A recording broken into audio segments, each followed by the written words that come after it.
The year was 1542, a time of turbulence and uncertainty in the Mughal Empire. In a small fort in the northern part of India, the fate of an empire would change forever. On October 15th, a child was born to Humayun, the exiled emperor of the Mughal Empire. This child, named Akbar, would later be known as Akbar the Great, but in his early years, he was just a boy born into a world of chaos. Akbar's early life was filled with hardship and adversity. His father, Humayun, had been forced to flee India when his kingdom was overtaken by the Afghan ruler Sher Shah Suri. Humayun's kingdom was lost, and he found himself in a desperate struggle to reclaim his throne. Amidst this turmoil, Akbar was born, a child who had not even had the chance to see the glory of the Mughal Empire in its full splendor. As a young child, Akbar never experienced the luxury and safety of a royal palace. Instead, he grew up in exile, moving from one place to another, with his father and family living in constant fear of attack. Yet, it was during these formative years that the foundation of Akbar's character was shaped. He witnessed the challenges of life, learned to adapt, and saw firsthand the resilience and determination his father showed in the face of adversity. But even amidst such uncertainty, there were moments of tenderness. Akbar's mother, Empress Hamida Banu Begum, played a pivotal role in his early years. It was she who ensured that young Akbar was nurtured with love and care. Though Akbar's early childhood was far from ordinary, it would be these experiences, these challenges, that would later become the driving forces behind his greatness. This period of Akbar's life was not one of luxury or comfort, but it was rich in lessons. He learned, early on, the importance of perseverance, leadership, and the indomitable will to survive. Little did anyone know that this young boy, growing up in the shadows of loss and uncertainty, would one day rise to become one of the most revered rulers in history. As Akbar grew, so too did the struggles of his father, Humayun. Humayun's life was a series of battles, both on the battlefield and in the courts of power. His reign was marked by a constant fight to regain the throne he had lost to Sher Shah Suri, and in many ways, his son's future was intertwined with the fate of his father. When Akbar was only a few months old, Humayun found himself in exile, wandering across Persia, struggling to build alliances, and regaining his strength. His quest to reclaim the Mughal Empire was as much a personal journey as it was a political one. Humayun had lost his empire, his kingdom, and his prestige, but his determination was unyielding. This was the backdrop to Akbar's earliest memories. Even before he could walk, Akbar was witness to his father's unwavering resolve to recover what was rightfully his. In the years that followed, Humayun's life would take many twists and turns. In 1543, he had a brief moment of success when he managed to retake the throne of Delhi, only to lose it once again to the forces of Sher Shah Suri. But the journey wasn't over. Humayun's fortunes changed when he found refuge in Persia, where he formed an alliance with the Shah of Persia and began building an army to once again challenge Sher Shah's heirs. By the time Akbar was about 13 years old, Humayun had managed to rebuild enough support to launch one final campaign to reclaim his throne. In 1555, Humayun succeeded in his efforts, defeating the forces of Sher Shah's successor, Sikandar Suri. But sadly, this victory came too late for Humayun. Just 6 months after reclaiming the Mughal Empire, he died in a tragic accident, falling down the stairs of his library. While Humayun's life was marked by struggle and hardship, it was these very challenges that would define his son, Akbar. Humayun may have passed too soon to see the full fruits of his labor, but it was his unyielding spirit, his perseverance, and his ambition to restore the empire that would influence Akbar's own reign. Humayun's final wish was that his son would carry on the mission of rebuilding and strengthening the Mughal Empire, a legacy that Akbar would embrace and surpass. The year 1556 marked a turning point in Akbar's life, a moment that would change the course of history. At just 13 years old, Akbar found himself suddenly thrust into power following the unexpected death of his father, Humayun. The Mughal Empire, fragile from years of turmoil, now looked to a young boy to lead it into a new era. Humayun's death left Akbar as the legitimate heir to the throne, but Akbar was no ordinary boy. Raised in exile, far from the luxurious halls of the royal palace, he had never received the formal education that many would have expected from a future emperor. Yet, it was in these very years of struggle and survival that Akbar learned some of his most valuable lessons. lessons that would guide him through the immense challenges that lay ahead. However, Akbar's ascension was far from peaceful. The Mughal Empire was still in a state of disarray. The throne was vulnerable, and rival factions were eager to claim power for themselves. A regent, Bairam Khan, who had been a loyal general under Humayun, was entrusted with the responsibility of guiding the young Akbar until he came of age. But this arrangement was fraught with tension. There were those who doubted the boy king's ability to lead, and whispers of rebellion began to spread across the empire. The first test of Akbar's reign came swiftly. Within a year of his father's death, Akbar was forced to face the forces of Haymu, a general of the Afghan Suri Empire, who had risen to challenge Mughal authority. Haymu, emboldened by his success on the battlefield, marched towards Delhi, determined to overthrow the Mughals and establish his own rule. It was at the historic Second Battle of Panipat, in November 1556, that Akbar would face his first great challenge. Though Akbar was still a child, it was his wisdom and bravery, aided by the strategic guidance of Bairam Khan, that led the Mughal forces to a decisive victory. Haymu was captured, and the threat to Akbar's rule was extinguished. This battle, fought when Akbar was still too young to truly understand the weight of his responsibility, would become the defining moment of his early reign. The victory proved to Akbar's allies and enemies alike that he was not just a child on a throne, but a ruler to be reckoned with. As Akbar stepped into the shoes of an emperor at such a young age, the responsibility weighed heavily on his shoulders. Yet, he was not alone in this immense task. The guidance of Bairam Khan, a seasoned military leader and trusted regent, played a crucial role in shaping Akbar's early reign. Bairam Khan had been a loyal ally to Akbar's father, Humayun, during the tumultuous years of exile. He had been instrumental in helping Humayun reclaim his throne in 1555. When Akbar ascended to the throne, Bairam Khan was appointed as the regent, a role that allowed him to govern on behalf of the young emperor until Akbar could fully take control of the empire.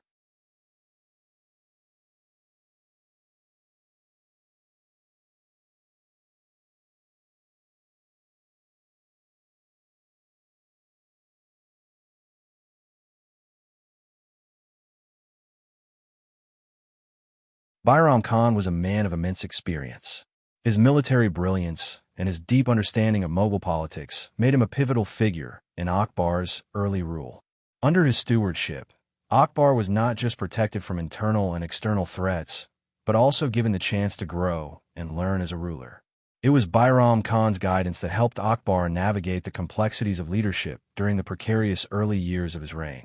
Despite his loyalty and invaluable service, the relationship between Akbar and Bairam Khan was one of mutual respect, but also a subtle tension.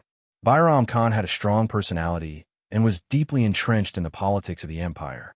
His influence sometimes overshadowed the young emperor, and while Akbar learned much from him, there were moments when Akbar's growing desire for independence clashed with the regent's authority. The defining moment of their relationship came in 1560, when Akbar, now a young man on the verge of maturity, decided that it was time to take full control of the empire. Bairam Khan, who had been both a mentor and a guardian to Akbar, was dismissed from his regency, a decision that signaled Akbar's readiness to govern on his own terms. Though Akbar respected Bairam Khan's contributions, he recognized that it was time for him to stand on his own as a ruler. After his dismissal, Bairam Khan did not go quietly. There was a brief rebellion, but Akbar, with his keen sense of diplomacy and leadership, handled the situation with wisdom. Bairam Khan eventually fled, but was tragically killed by Afghan rebels soon after. Despite the complex end to their relationship, Akbar would always remember Bairam Khan as the man who helped him rise to power, shaping the path of the emperor he would soon become. As Akbar matured, it became increasingly clear that his education would be the foundation upon which the future of the Mughal Empire would rest. But Akbar's early education was not confined to the walls of a classroom. His lessons came from the real world, the one he had witnessed in exile, during battles, and in the intricate web of politics surrounding him. While Bairam Khan provided military guidance and political support, Akbar sought wisdom from a diverse range of influences. One of the most significant figures in his early education was his tutor, Abu al-Fazl, a scholar and historian of great renown. Abu al-Fazl was not just a teacher, but a mentor who would shape Akbar's intellectual life and philosophy.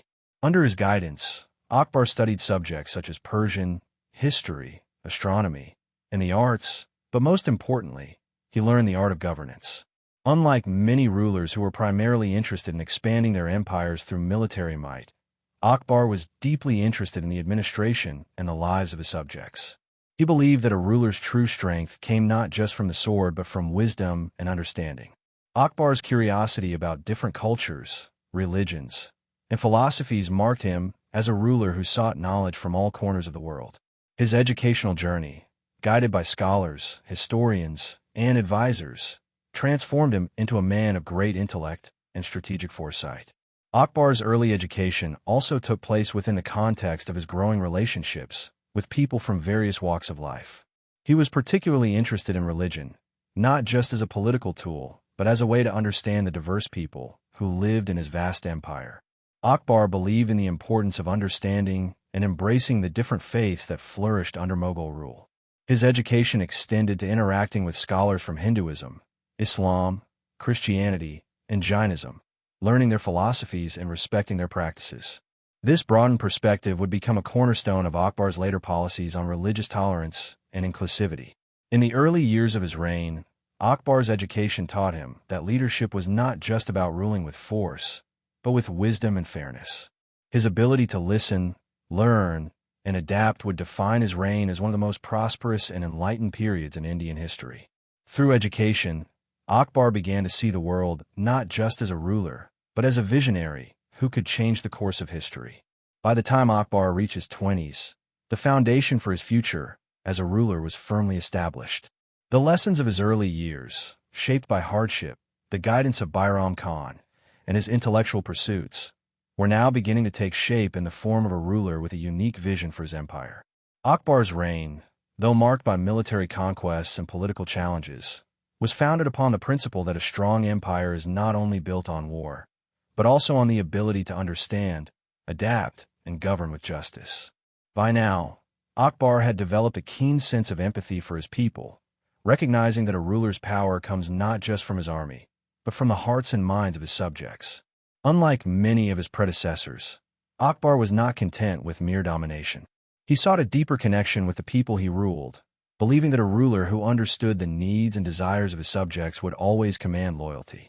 This vision would soon be reflected in the policies Akbar began to establish. His early reign had seen him face threats from both external enemies and internal factions, but with each victory, he grew more confident in his ability to govern. The Second Battle of Panipat had solidified his position as the ruler of the Mughal Empire, but it was his approach to governance that set him apart. In his early years, Akbar also began laying the groundwork for the monumental administrative reforms that would later define his rule. He introduced a new system of land revenue collection, which allowed the empire to fund its military campaigns and infrastructure projects without burdening the common people. His focus on fair taxation, rather than extortion, earned him the support of the people, and his efforts to reduce corruption among officials set the tone for the future. Akbar also recognized the importance of cultural and religious unity, particularly in a land as diverse as India. Though his empire was vast and home to many different communities, he sought to unite them under the banner of the Mughal Empire. His early policies set the stage for the inclusive, tolerant environment that would come to define his reign. This vision was rooted in his own experiences growing up in a multicultural, multi-religious society. It was clear that Akbar's future empire would not just be a collection of territories, but a diverse, interconnected whole, united by a ruler who valued knowledge, justice, and unity. With these foundations in place, Akbar was ready to embark on the journey that would make him one of the most revered emperors in history. His reign was destined to be one of growth, prosperity, and innovation, setting the stage for the Mughal Empire's golden age.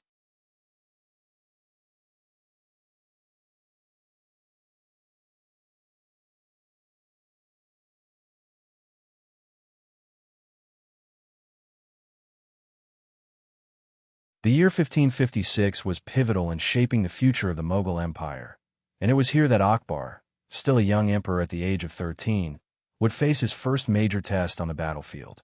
The Second Battle of Panipat, fought in November of that year, would not only decide the fate of the Mughal Empire, but also cement Akbar's reputation as a formidable ruler, capable of leading an empire against overwhelming odds. At the heart of this battle was Haymu, a military leader of the Afghan Suri Empire, who had risen to power after the death of Sher Shah Suri. Haymu, a man of ambition, sought to claim Delhi and establish his own rule, overthrowing the Mughal presence in India.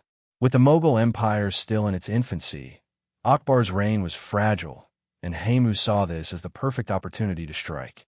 But Akbar, though young, was no fool. Under the regency of Bairam Khan, a skilled general and mentor, Akbar would face Haymu's forces head-on. The battle took place near Panipat, a historically significant site that had already seen one major battle. The Mughal army, although less experienced and smaller than Haymu's, was bolstered by the military brilliance of Bairam Khan and the unwavering spirit of Akbar, whose leadership on the battlefield would soon be tested. As the two armies clashed, the momentum shifted rapidly. Haymu's forces initially gained the upper hand, but fate intervened in an unexpected way. During the battle, an arrow struck Haymu in the eye, leaving him gravely wounded. With their leader incapacitated, the Afghan forces lost their morale, and the Mughals seized the opportunity. The battle turned in Akbar's favor, and soon Haymu was captured and brought before Akbar. What followed was a decisive victory for the Mughals. Haymu, who had been a thorn in the side of the Mughal Empire, was executed, and his forces were scattered. The victory at Panipat secured Akbar's hold on Delhi, and his reign was solidified as one of strength and strategic brilliance. Though a young boy, Akbar had just demonstrated his ability to command an army, and the world now knew that the Mughal Empire was far from defeated. Akbar had emerged from the battle not only as an emperor, but as a warrior king, whose influence would soon stretch far beyond the battlefield. The Second Battle of Panipat, though a moment of intense violence, marked the beginning of Akbar's transformation into the leader who would eventually rule over one of the greatest empires in history. The victory at the Second Battle of Panipat in 1556 had firmly secured Akbar's reign, but the young emperor knew that this victory alone would not solidify his control over the vast empire that was the Mughal domain. The aftermath of Panipat was filled with political instability, and Akbar's next task was to strengthen his position by consolidating power both within the Mughal Empire and across its far-flung territories. Following the battle, Delhi was once again under Mughal rule, but the empire was far from united. Rival factions, both within the Mughal court and among the local rulers, sought to challenge Akbar's authority. Bairam Khan, who had been a key figure in securing Akbar's victory at Panipat, continued to serve as the regent. However, despite his loyalty, Bairam Khan's influence began to overshadow Akbar's own. The situation became increasingly tense, as the young emperor started to realize that in order to truly take command, he would need to exercise his own authority. Akbar's growing ambition to rule without a regent led to a significant turning point. At the age of 15, Akbar made the bold decision to dismiss Bairam Khan from his regency, a move that would mark the beginning of his independent rule. The transition, however, was not without its challenges. Bairam Khan, having been instrumental in Akbar's rise to power, did not take his dismissal lightly. There was brief unrest as Bairam Khan sought to rally support and maintain his influence. Despite these challenges, Akbar, under the careful guidance of his advisors and generals, navigated the situation with remarkable maturity for someone so young. He displayed a diplomatic acumen that would become one of his defining characteristics. Rather than resorting to violence, Akbar worked to gain the support of key officials and military leaders, ensuring a smooth transfer of power. Bairam Khan's eventual departure from the Mughal court was peaceful, but he would go on to be killed by Afghan rebels shortly thereafter. Despite this tragic end to their relationship, Akbar's decision to take the reins of leadership signified his readiness to be not just a figurehead, but a ruler in his own right. This move would lay the foundation for Akbar's future decisions, as he would no longer rely on his regents or generals to shape his empire. He would do so himself.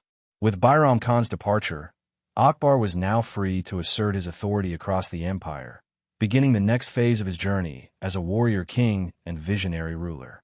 With Akbar now firmly in control, the next few years would be defined by his relentless drive to expand the Mughal Empire.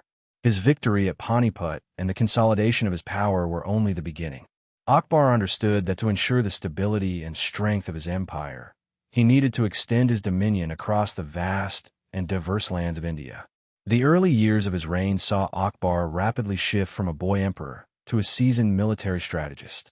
His first major military campaigns were aimed at bringing the northern and central regions of India under Mughal control. The strategic importance of regions like Malwa and Gujarat was paramount, and Akbar wasted no time in securing them. In 1556, just a year after ascending the throne, Akbar launched a campaign to bring the kingdom of Malwa into the Mughal fold. Malwa, located in central India, was a powerful kingdom ruled by Bahadur, whose forces were no match for the might of Akbar's army. After a series of swift military engagements, the Mughal forces captured Malwa. Akbar's forces marched on, further expanding his empire's reach and establishing Mughal control over key regions. Next, Akbar turned his attention to Gujarat, a prosperous region along the western coast that had long been a trade hub. Gujarat had been a region of interest for many empires, but Akbar was determined to bring it under Mughal rule to secure the empire's economic and strategic position. In 1572, after years of military action and negotiation, Akbar's forces decisively defeated the Sultan of Gujarat, bringing the region into the empire. Akbar's approach to expansion was not simply about military conquest. He recognized the importance of alliances and diplomacy in securing long-term control over these newly conquered regions. He was shrewd in forging alliances with local rulers, offering them positions within the Mughal administrative system in exchange for their loyalty. This method of combining force with diplomacy allowed Akbar to build a vast empire without the constant need for violent conflict.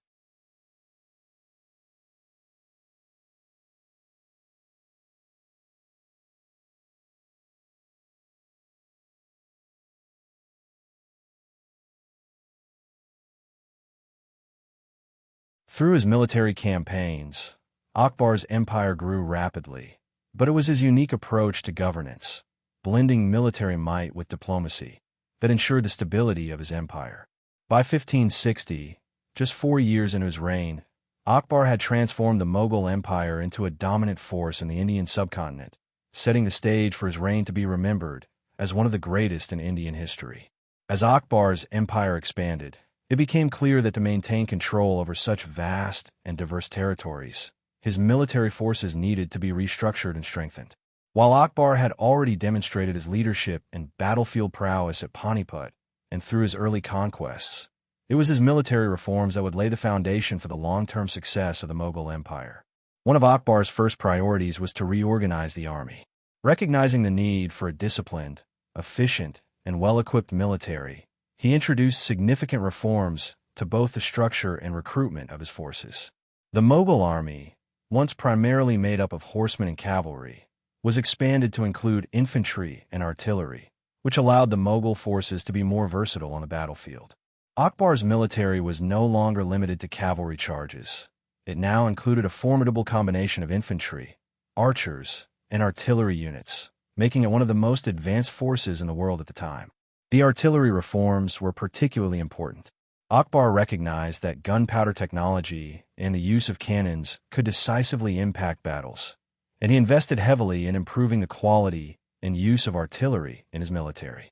The Mughal Empire's artillery corps was equipped with massive cannons and siege weapons, which would prove invaluable in many of Akbar's future campaigns. This technological edge gave the Mughal army an advantage over regional forces that had yet to adopt similar strategies. Another major reform was in the administration of the military. Akbar introduced a new system of recruitment and pay for his soldiers. Previously, soldiers had been recruited on a temporary basis for individual campaigns, but Akbar sought to create a permanent standing army. He instituted a system of pay based on the soldiers' rank and position, with soldiers receiving regular salaries, which helped ensure their loyalty and maintain morale. This system also included regular training, ensuring that Mughal soldiers were constantly improving their skills and readiness for battle. The Jagirdari system was also an important part of Akbar's military reform. Under this system, land was granted to soldiers and nobles in exchange for military service. These land grants, known as jagirs, allowed soldiers to maintain a steady income and also served as a means of rewarding loyalty. The system helped ensure that the empire's military leaders had both the incentive and resources to remain loyal to the throne, while also ensuring that they remained locally influential. Through these reforms, Akbar created a powerful, well-disciplined, and highly trained military force that would serve as the backbone of his expanding empire. By ensuring that his forces were equipped with the latest technology, well-organized, and loyal to him, Akbar was able to secure his empire and build a military legacy that would last for generations. While Akbar's reign was quickly becoming synonymous with military strength and expansion, it was not without its challenges. The Mughal Empire, though vast, still faced strong opposition from various regional powers, particularly the Afghan resistance that had once been a dominant force in northern India. Despite Akbar's success in defeating Haymu and securing Delhi in 1556, the Afghan warlords and local rulers were far from subdued. The Afghans had a long history of rivalry with the Mughal Empire, dating back to the time of Sher Shah Suri. After Sher Shah's death, his successors were determined to keep the Mughal forces at bay. These Afghan warlords, many of them from the eastern regions of India, sought to carve out their own kingdoms and resist Akbar's growing dominance. To cement his rule, Akbar had to confront this ongoing resistance and ensure that his hold over northern India was secure. One of the key regions of resistance came from the eastern provinces, particularly Bengal and Oudh. The Afghan warlords who held sway over these territories were not easily cowed by Akbar's victories at Panipat and Malwa. They viewed the Mughal expansion as a threat to their power and autonomy. Akbar knew that the Afghan resistance had to be crushed decisively to prevent future rebellions from brewing. In 1559, Akbar launched a series of military campaigns to dismantle the Afghan strongholds in Bengal and Oudh. His forces, led by the able General Abdul Rahim Khan Ikana, struck swiftly and decisively. These campaigns were not just about brute force. Akbar utilized a combination of tactical brilliance and psychological warfare to undermine the Afghan forces. He offered clemency to many of the defeated Afghan leaders in exchange for their loyalty, and this diplomacy allowed him to neutralize potential threats without the need for prolonged conflict. By 1560, the Afghan resistance was effectively shattered. The warlords either submitted to Akbar's rule or fled to regions beyond his reach. With Bengal and Oudh firmly under Mughal control, Akbar had eliminated one of the last major threats to his empire in the north. This victory demonstrated Akbar's military prowess, but it also showcased his ability to balance force with diplomacy, a hallmark of his rule.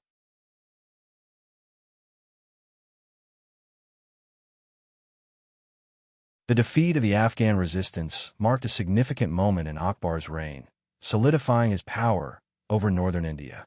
Akbar had proven that he was not just a conqueror, but a ruler who could integrate diverse regions into his empire, ensuring lasting peace and stability. As Akbar's empire expanded, the Rajput kingdoms of northern and western India presented both an opportunity and a challenge. These kingdoms, led by powerful and proud rulers, had been a significant force in the region for centuries. Akbar, who was determined to unite the diverse peoples of India under his rule, realized that subjugating the Rajputs by force alone would not guarantee stability. Instead, he took a strategic and diplomatic approach, blending military strength with alliances to bring the Rajput kingdoms into the Mughal fold. The first major confrontation between Akbar and the Rajputs came in 1560 with the siege of Chittorgarh, a fortified city in the heart of Rajasthan. The Rajputs, under the leadership of Rana Uday Singh II of Mewar, had been one of the most fiercely independent and resistant kingdoms to Mughal rule. Mewar, with its stronghold at Chittorgarh, was a symbol of Rajput pride and valor. For Akbar, subduing Mewar would be a crucial step in solidifying his power in the region. Akbar's strategy for taking Chittorgarh was meticulous and patient. The siege, which lasted for months, tested the resolve of both the Rajputs and the Mughal forces. Akbar's military leadership was evident as he employed innovative siege tactics and psychological warfare to weaken the Rajput defenders. However, the Rajputs, particularly Jaimal and Pata, fought valiantly, and the siege became an intense battle of endurance. Despite their bravery, the Rajput forces were eventually overwhelmed. Chittorgarh fell, and Rana Uday Singh too fled into the hills. In the aftermath of the battle, Akbar's forces captured and executed many of the Rajput defenders. However, Akbar's approach to victory was not simply about destruction. He understood the importance of creating alliances with the Rajput nobility. Rather than fully annihilating the Rajputs, Akbar offered them positions within his empire, ensuring that the Rajput rulers retained some degree of power and influence under Mughal rule.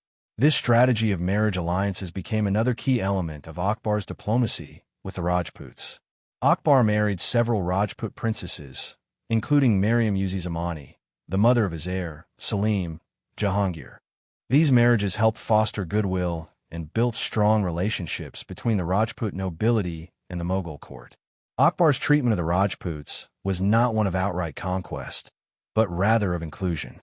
By 1560, many Rajput kingdoms, though they had lost battles, had come to recognize Akbar's power and foresight. They entered into mutually beneficial relationships with him, contributing to the stability and expansion of the Mughal Empire.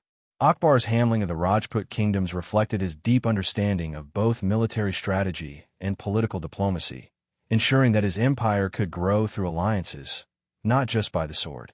It was a strategy that would define his reign as a warrior king and a visionary ruler, uniting the diverse kingdoms of India under the banner of the Mughal Empire. By the end of 1560, Akbar had already proven himself not only as a capable ruler, but as a warrior king whose military genius, strategic vision, and diplomatic acumen had transformed the Mughal Empire. What began as a fragile and fractured empire, threatened by internal and external enemies, was now on the cusp of becoming one of the greatest empires the world would ever know. Akbar's early years as emperor were defined by his military campaigns, which were crucial for both expansion and consolidation. His victories at Panipat, his campaigns against the Afghan resistance, the Rajput kingdoms, and the territories of Malwa and Gujarat all played a significant role in shaping the empire's borders. But more than just a conqueror, Akbar emerged as a strategist who recognized the importance of blending military power with wisdom and governance. One of Akbar's most notable legacies as a warrior king was his ability to build a strong, loyal military that was unparalleled in India at the time. Through his military reforms, the expansion of the artillery, the creation of a standing army, and the Jagirdari system, he ensured that the Mughal military was well-equipped, well-paid, and well-disciplined. Akbar's army was a force to be reckoned with, combining cutting-edge technology with the skill and bravery of its soldiers. Beyond his military victories, Akbar's ability to integrate conquered peoples into his empire set him apart from many other conquerors. Unlike other rulers who ruled with an iron fist, Akbar was able to incorporate regional rulers, local customs, and even religious leaders into the administrative and military structures of his empire. His policy of tolerance and inclusivity, especially towards the Rajputs and other local leaders, allowed him to win not just battles, but also the loyalty of the people he ruled. Akbar's reign was not only about territorial expansion, it was about building a unified, multi-ethnic empire. He proved that military success could coexist with a vision for governance that valued peace, religious harmony, and economic prosperity. His military campaigns had brought the subcontinent under his control, but it was his ability to govern, make alliances, and maintain stability that would ultimately ensure the Mughal Empire's success for centuries to come. As the warrior king, Akbar set the stage for a new era of Mughal rule. His empire would go on to flourish, driven by the strength of its military, the depth of its culture, and the wisdom of a ruler who understood that to be truly great, one must be a conqueror, a strategist, and a visionary.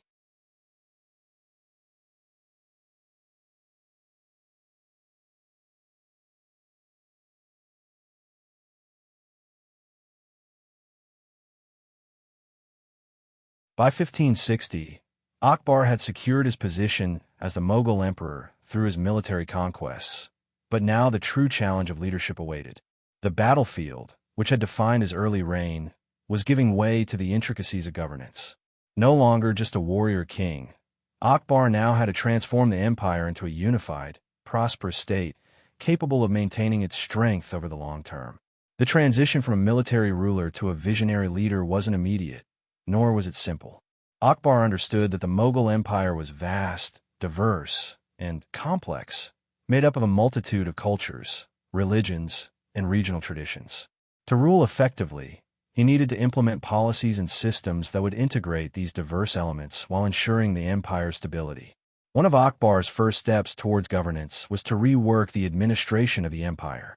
He introduced significant reforms to the bureaucratic structure, giving more power to local rulers and officials, but ensuring they were held accountable through a central system of oversight.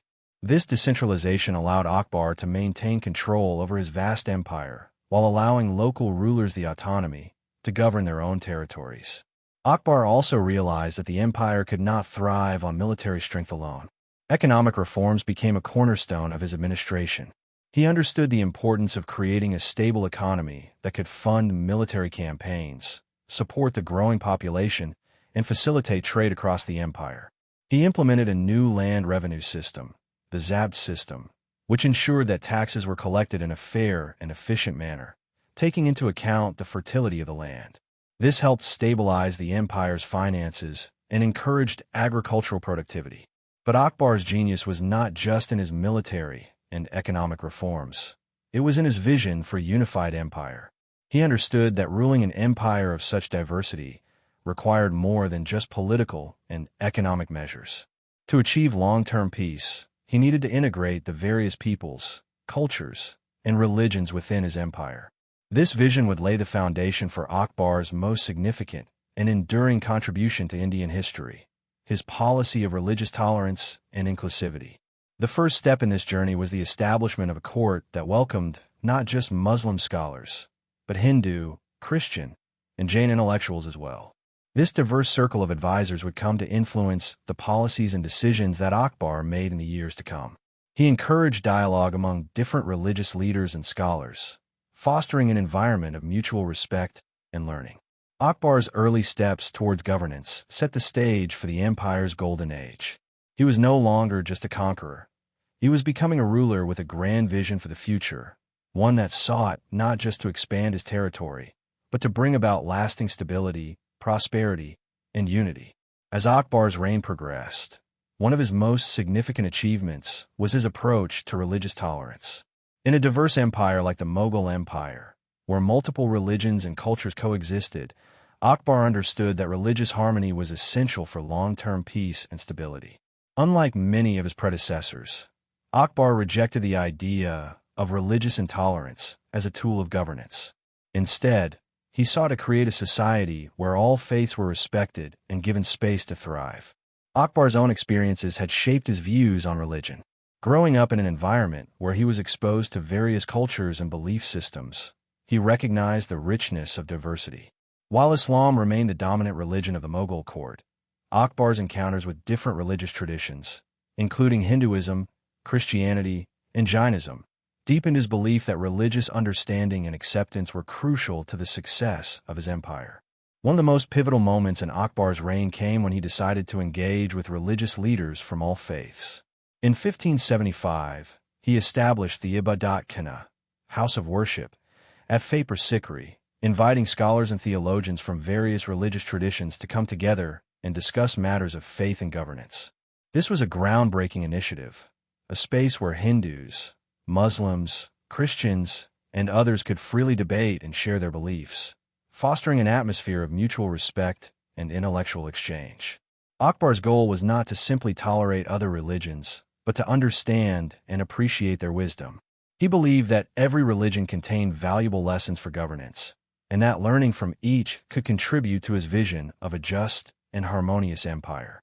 His interest in other religions was not merely academic, it was practical. Akbar saw religious diversity as an asset to his rule, and he aimed to integrate the best aspects of each tradition into his policies. In addition to fostering dialogue, Akbar made key policy changes that reflected his commitment to religious inclusivity. He abolished the jizya, a tax imposed on non-Muslims, and ensured that Hindu subjects were given positions of importance in his administration. He even invited Hindu Rajput rulers to serve in his court, forging alliances through marriage and diplomacy. These actions helped solidify his reputation as a ruler who did not discriminate based on religion.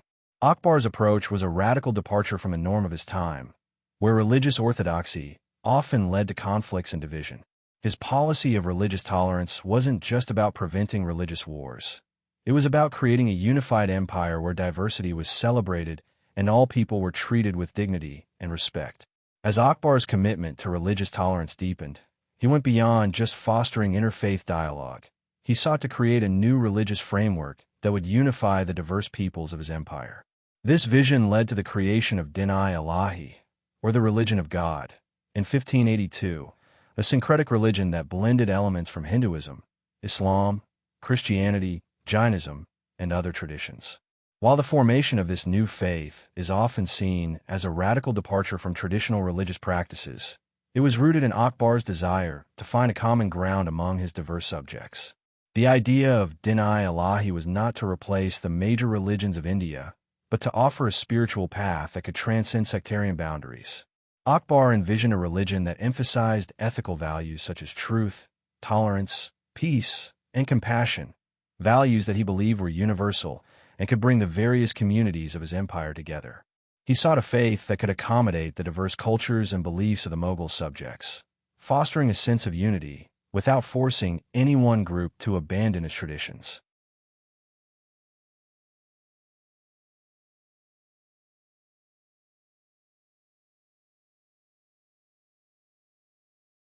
Akbar's interest in creating a new religion was not a whimsical or arbitrary decision. It was the result of years of introspection and dialogue.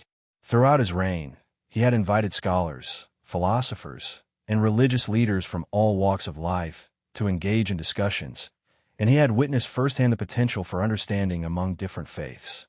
Din-i-Ilahi was his way of formalizing this approach into a cohesive system of belief that emphasized monotheism, righteous living, and a moral code that could be universally adopted. The religion itself was not widely embraced, and many critics saw it as an attempt to undermine traditional religious practices. Most of Akbar's subjects, especially the Muslims, viewed Din-i-Ilahi with skepticism. For them, it was an effort to dilute the purity of Islam, while Hindu leaders saw it as a deviation from their own spiritual traditions. However, Din-i-Ilahi was never meant to be a mass religion. Instead, it was more of an intellectual and spiritual experiment, a reflection of Akbar's personal quest for truth and his belief in the potential for religious harmony. Despite its limited impact on the population, Din-i-Ilahi represents one of the most ambitious efforts in history to forge a new, inclusive spiritual path. Akbar's idea of a unified, multi-religious empire was embodied in this faith, and it reflected his broader goal: to create a society where different communities could coexist peacefully, while still holding onto their own beliefs. In the years that followed, Din-i-Ilahi would fade into obscurity, but its creation remains a testament to Akbar's visionary leadership and his commitment to understanding and integrating the religious diversity of his empire. While Akbar's efforts in religious tolerance and spiritual unity are often celebrated, his administrative reforms were just as pivotal in shaping the Mughal Empire into a powerhouse. As a visionary ruler, Akbar recognized that for his empire to thrive, it needed more than just military strength and religious harmony. It required a well-organized, efficient, and fair administrative system. One of the cornerstones of Akbar's reforms was his overhaul of the taxation system, which had been one of the main sources of discontent in previous reigns. In 1560, Akbar introduced the Zab system, a system of land revenue that would become the foundation of Mughal governance for centuries to come. Under this system, land taxes were calculated based on the average crop yield, ensuring that the taxes were fair and proportional to the productivity of the land. Unlike previous systems that often taxed farmers heavily regardless of their yield, the Zab system ensured that the burden of taxation was not a crushing one for the peasants. This system not only brought stability to the empire's finances, but also improved the overall economy by incentivizing agricultural production. In addition to land reforms, Akbar worked tirelessly to create a centralized bureaucracy that would streamline governance across the vast empire. He established a set of standardized government posts and created a formal hierarchy of officials. Key to this was Akbar's recognition of the need for loyalty and competence in the administration. Rather than relying solely on family connections, Akbar promoted individuals based on merit, allowing capable officials from various backgrounds to rise through the ranks. This approach allowed for greater efficiency and transparency in governance. Akbar also recognized the need to engage with local rulers and their traditions, especially in regions where Mughal control was still tenuous. His policy of inclusion involved appointing local rulers and nobles to positions within the central administration, allowing them to retain some degree of power and influence while remaining loyal to the emperor. This system of cooperation helped stabilize newly conquered regions and ensured their loyalty to the Mughal crown. Another significant aspect of Akbar's administrative reforms was the creation of a system of justice that was fair and impartial. Akbar was deeply interested in ensuring that justice was accessible to all his subjects, regardless of their rank or background. He instituted a system of local courts and appointed judges to ensure that disputes were resolved fairly. Akbar himself was known to personally oversee certain cases, particularly those involving religious or social injustice, reinforcing his image as a ruler committed to fairness. These administrative reforms helped Akbar manage a vast and diverse empire, making the Mughal government more organized and efficient. They also set the stage for the empire's long-lasting stability and prosperity. Akbar's vision of a centralized, merit-based, and inclusive administration was revolutionary for its time and laid the groundwork for the golden age of the Mughal Empire. In addition to his military, administrative, and religious reforms, Akbar's reign is remembered for its remarkable patronage of the arts and its flourishing cultural landscape. Akbar, unlike many rulers who were solely focused on conquest and administration, understood that the greatness of an empire was not only defined by its political achievements, but by the richness of its culture. Under his rule, the Mughal Empire experienced a cultural renaissance that would influence art, architecture, literature, and music for generations to come. One of the most significant contributions of Akbar's reign to the cultural landscape of India was the construction of Fatehpur Sikri, a magnificent city that he built in the 1570s as his capital. The city is a masterpiece of Mughal architecture, blending elements from Persian, Hindu, and Islamic styles, reflecting the empire's cultural diversity. Fatehpur Sikri not only served as a political and administrative center, but also as a symbol of Akbar's vision of a unified empire. The city's grand structures, such as the Buland Darwaza and the Jama Masjid, were testaments to the prosperity and grandeur of Akbar's rule. Akbar was also deeply invested in the visual arts. He assembled a team of talented painters and artists from different parts of the empire, commissioning works that reflected both Mughal culture and the diverse traditions of India. The famous Mughal miniature paintings that emerged during this period were intricately detailed works that depicted scenes from the emperor's court, historical events, and religious life. These paintings often featured vibrant colors, rich textures, and meticulous attention to detail, and they continue to be considered some of the finest examples of Indian art. Literature also thrived under Akbar's reign. He was a lover of learning and ensured that scholars from various disciplines were welcomed at his court. Akbar's court became a hub of intellectual activity, attracting poets, historians, and philosophers. One of the most significant literary achievements during this period was the compilation of the Akbarnama, a historical account of Akbar's reign written by his court historian Abu al-Fazl. The Akbarnama remains an invaluable resource for understanding the reign of Akbar, and it also showcases the emperor's interest in preserving the history of his empire for future generations.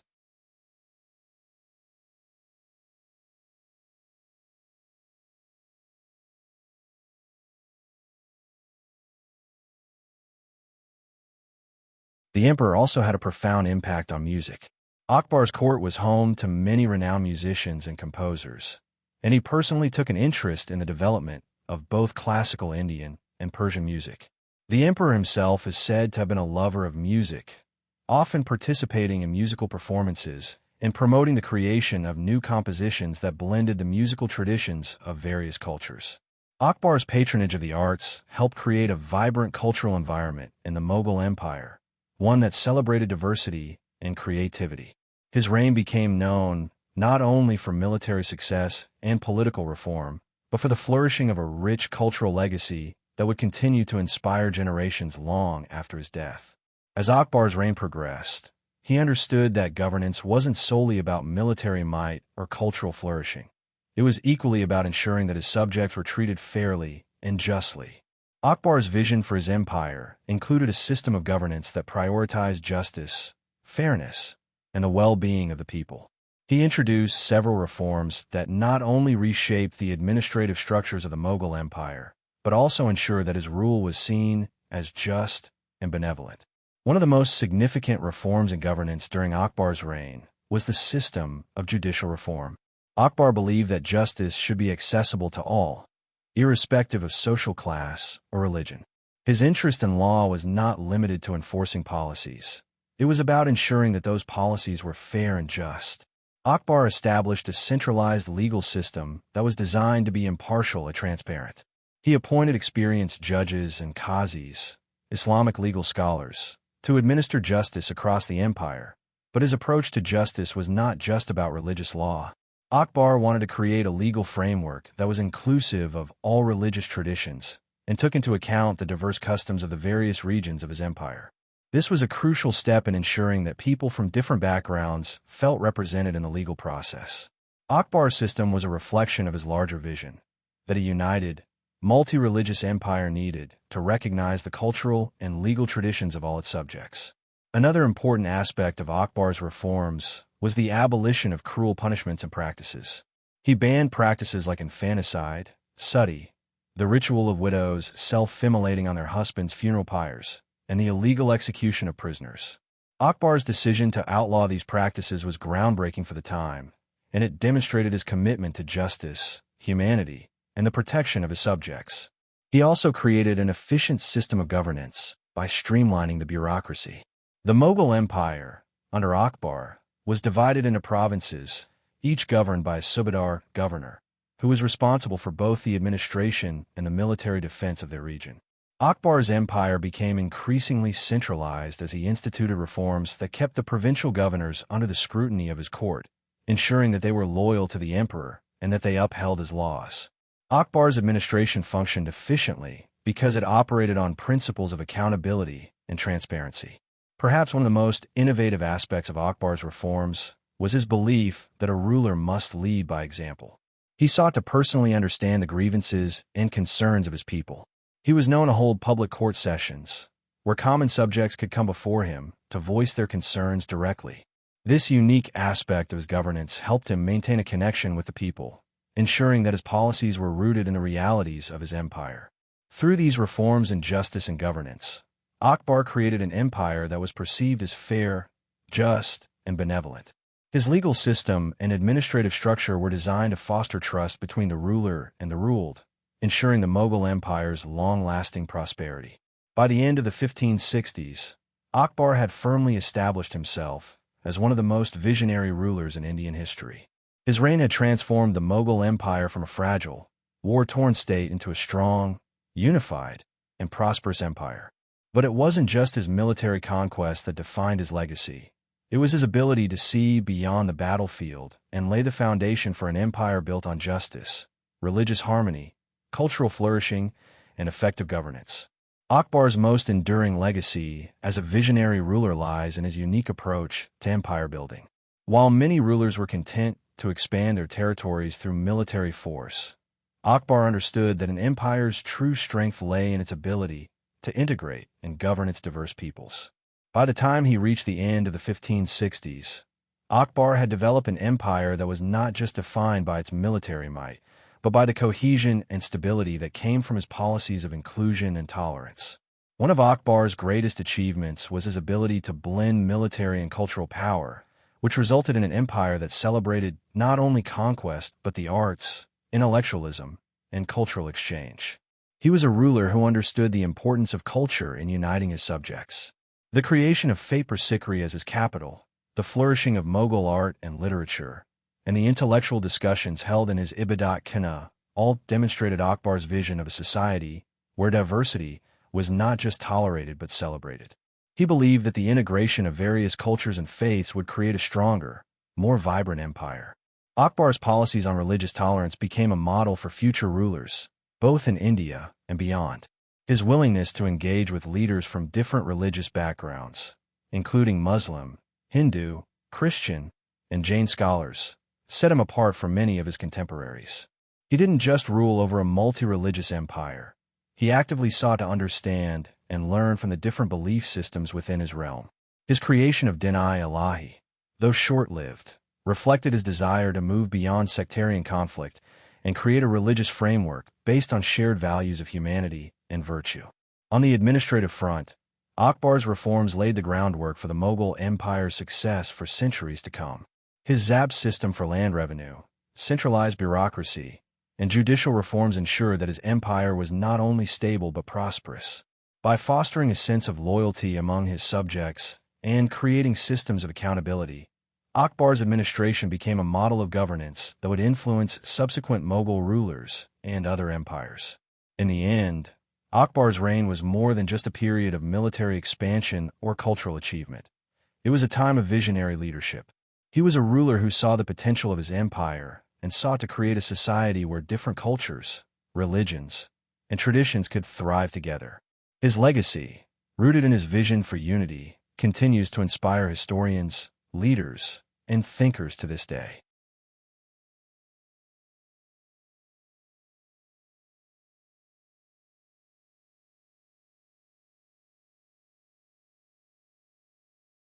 By the time the 1570s arrived, Akbar's reign had entered a new phase, one that would be characterized not only by military expansion and administrative reforms, but by a flourishing of culture and the arts. Akbar, ever the visionary ruler, understood the power of culture to unify a diverse empire, elevate its status, and leave an enduring legacy. His patronage of the arts marked a golden age in the history of the Mughal Empire, one that would continue to shape the cultural landscape of India for generations. Akbar's approach to culture was rooted in his belief that art and knowledge were essential to the prosperity of his empire. His court became a magnet for artists, poets, musicians, architects, and scholars, who were drawn to his liberal patronage and his support of intellectual and creative endeavors. Akbar wasn't merely a patron.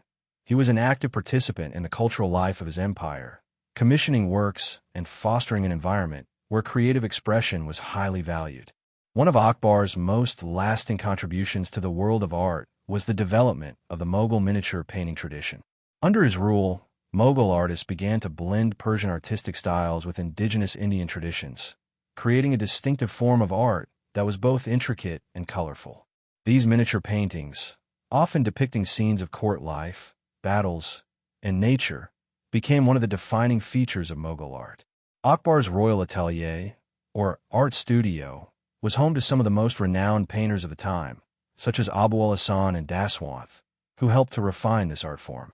In addition to painting, Akbar also supported the literary arts. His court was filled with poets and writers, many of whom wrote in Persian, the language of the Mughal elite, but Akbar also encouraged the use of local languages like Hindi and Sanskrit. One of the most important literary figures in Akbar's court was Abu al-Fazl, his court historian and author of the monumental Akbarnama, which chronicled Akbar's reign and became a key source for understanding the history of the Mughal Empire. Akbar also had a deep appreciation for music. His court was filled with musicians, and Akbar himself was known for his interest in both Indian classical music and Persian music. He even established a unique fusion of both traditions, creating a distinctive Mughal musical style that reflected the empire's multicultural identity. This period saw the emergence of new musical compositions that blended classical Indian ragas with Persian melodies, enriching the cultural fabric of the empire. The cultural renaissance that occurred under Akbar's patronage was not just about preserving the past, but about innovating and creating new traditions. Akbar's court became a beacon of cultural exchange, where artists, scholars, and thinkers could freely interact, share ideas, and contribute to the growth of Mughal culture. Akbar's emphasis on the arts created an environment where creativity flourished, and his reign became a symbol of intellectual and artistic achievement. One of the most striking manifestations of Akbar's love for culture and art was the construction of Fatehpur Sikri, a monumental city that he built as his capital in the late 1570s. Located near the city of Agra, Fatehpur Sikri was not just a political and administrative center. It was a symbol of Akbar's cultural vision and his desire to create an enduring legacy of Mughal architecture. Akbar's vision for Fatehpur Sikri was bold and innovative. He wanted to create a city that embodied the grandeur of the Mughal Empire, while also blending the Persian and Indian architectural styles. The result was an awe-inspiring city that combined Islamic, Hindu, and Persian architectural elements in a way that had never been seen before. Fatehpur Sikri became a symbol of Akbar's religious tolerance, as it housed not only Mughal imperial structures, but also temples, mosques, and cultural spaces for people of various faiths. The Jama Masjid, the largest mosque in Fatehpur Sikri, was a grand architectural feat, featuring majestic domes and intricately carved columns. It was designed in the traditional Mughal style, but with elements that drew on local Indian influences, creating a unique blend of architectural traditions. This mosque stood as a testament to Akbar's religious inclusivity, as he allowed people of different faiths to coexist and even interact within a city. At the heart of the city stood the Buland Darwaza, the grand gateway to the Jama Masjid. Towering over 40 meters high, it was one of the largest gateways ever constructed in India. The Buland Darwaza was an architectural marvel, symbolizing both the Mughal Empire's dominance and Akbar's victories. It was constructed to commemorate Akbar's conquest of Gujarat, marking the triumph of the Mughal dynasty. The inscription on the gateway reflected Akbar's belief in divine guidance and his sense of spiritual mission, stating that Akbar's rule was sanctioned by God. But Fatehpur Sikri was not only a political or religious hub, it was also a cultural epicenter. The Ibadat Khana, house of worship, another key feature of the city, served as a space for interfaith dialogues. It was here that Akbar held discussions with Hindu, Muslim, Christian, and Jain scholars, seeking to create an inclusive environment for intellectual and spiritual exchange.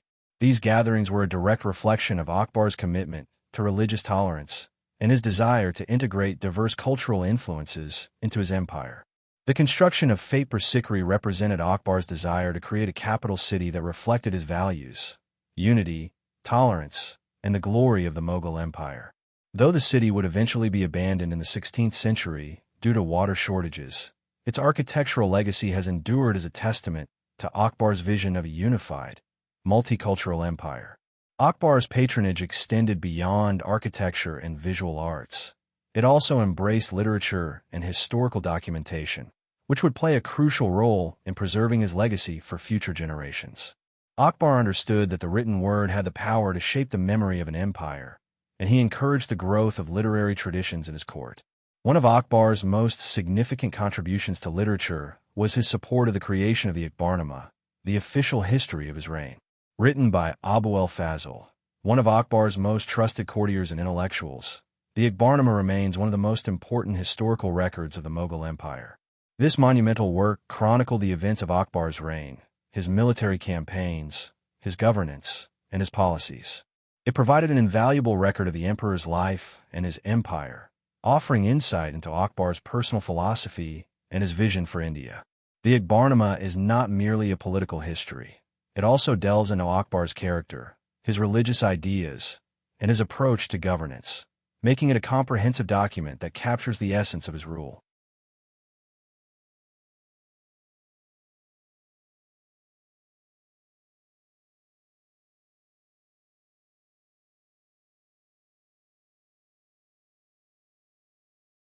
Akbar's love for literature was not limited to official documentation. He also encouraged the development of poetry and prose in multiple languages, including Persian, Sanskrit, and Hindi.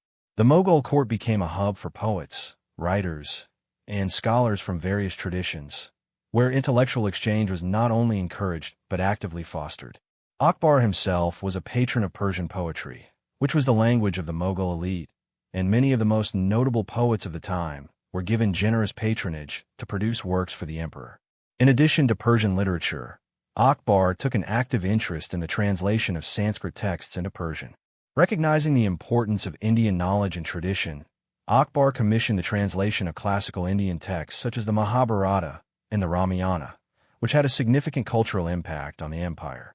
These translations made important works of Indian literature and philosophy accessible to a wider audience, bridging the gap between the Hindu and Muslim cultures of India. Furthermore, Akbar's court saw the development of historical writing and chronicles that documented the events of his reign and the activities of the empire.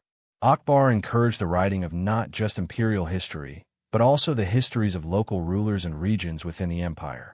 By documenting the vast diversity of his empire's cultures, Akbar ensured that his reign was not just remembered for its military success, but for its intellectual richness and inclusivity. Through his support of literature and historical documentation, Akbar ensured that the cultural and intellectual life of the Mughal Empire would be preserved for future generations, offering a window into the complexities of his rule and the richness of his vision. One of the most enduring legacies of Akbar's reign is the development and flourishing of Mughal miniature painting, which reached its zenith during his rule. Akbar, recognizing the power of visual arts to convey the grandeur of his empire and his own vision, supported the emergence of a distinct artistic style that would captivate both his contemporaries and future generations. Akbar's interest in art and illustration was more than just aesthetic. He saw it as a means to record history, celebrate military triumphs, and portray the cultural richness of his empire. Under his patronage, Mughal artists began to create miniature paintings that were not only stunning in their detail, but also served as visual records of the emperor's achievements and the cultural life of his court. The Mughal miniature painting tradition was heavily influenced by Persian art, which had been brought to India by the earlier Mughal rulers. However, Akbar's artists introduced Indian elements into these works, blending the Persian style with local traditions, creating something entirely unique.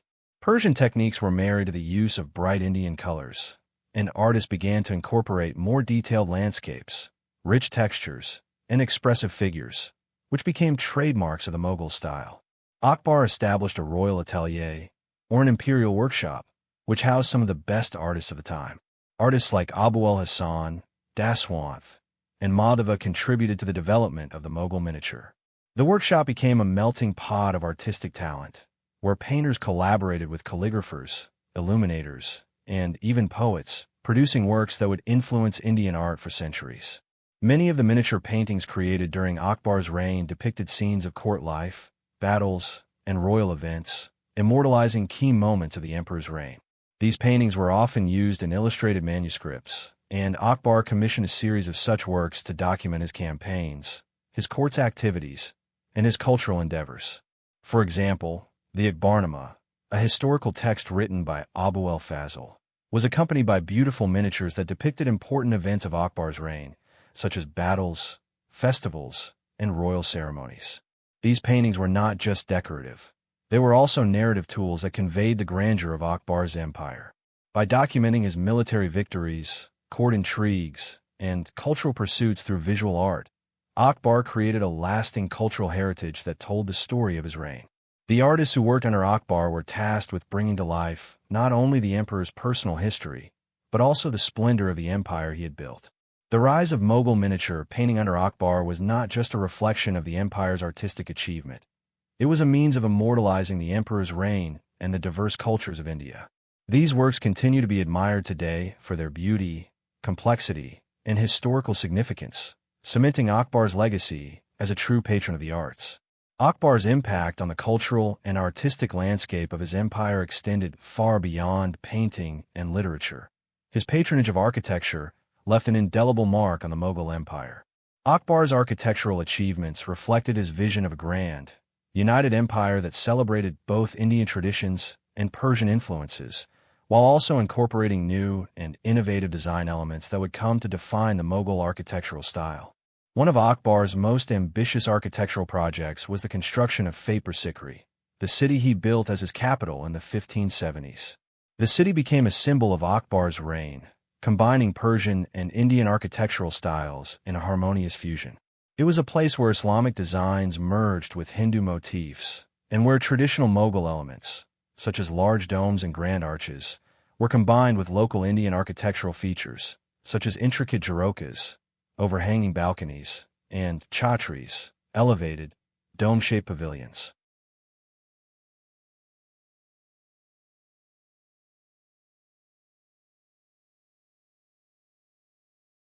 Fatehpur Sikri was not just a political center, but also a cultural and spiritual hub.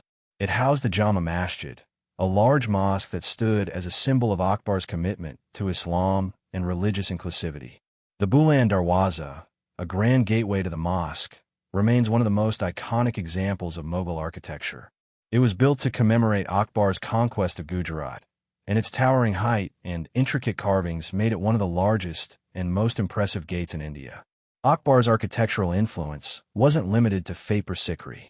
His Red Fort in Agra, a massive fortress and palace complex, also exemplified his commitment to architecture that was both functional and beautiful. The fort's layout, with its high walls, elegant gardens, palaces, and mosques, was a reflection of Akbar's vision for an empire that combined both military might and cultural sophistication. The Diwan-im, Hall of Public Audiences, and the Diwan-i-Khas, Hall of Private Audiences, were grand architectural spaces designed to reflect Akbar's openness to dialogue with his subjects while maintaining the dignity of the Mughal court. Akbar's architectural achievements were not only about creating impressive structures, but also about incorporating diverse influences into the architectural fabric of the Mughal Empire. His ability to blend Persian, Indian, and even European elements into a cohesive and distinct Mughal style set the stage for future architectural developments under his successors. The fusion of styles under Akbar created a rich visual language that would influence the design of buildings, palaces, and tombs throughout the empire. In addition to monumental structures, Akbar's reign saw the creation of gardens, pavilions, and townships that reflected his appreciation for beauty and design. His personal interest in geometry, symbolism, and landscaping played a significant role in how the Mughal Empire's built environment would evolve. Akbar's reign is remembered not only for its remarkable achievements in architecture, painting, and literature, but also for his immense support of the performing arts. A lover of music and an advocate for cultural expression, Akbar ensured that his court became a vibrant center for musicians, dancers, and performers from across India and beyond. His patronage helped shape the development of Indian classical music and established a legacy of artistic innovation that would continue under subsequent Mughal rulers. Akbar's court was home to some of the greatest musicians of the time. His personal interest in music was profound, and he is often said to have had a deep appreciation for both Indian classical music and Persian traditions.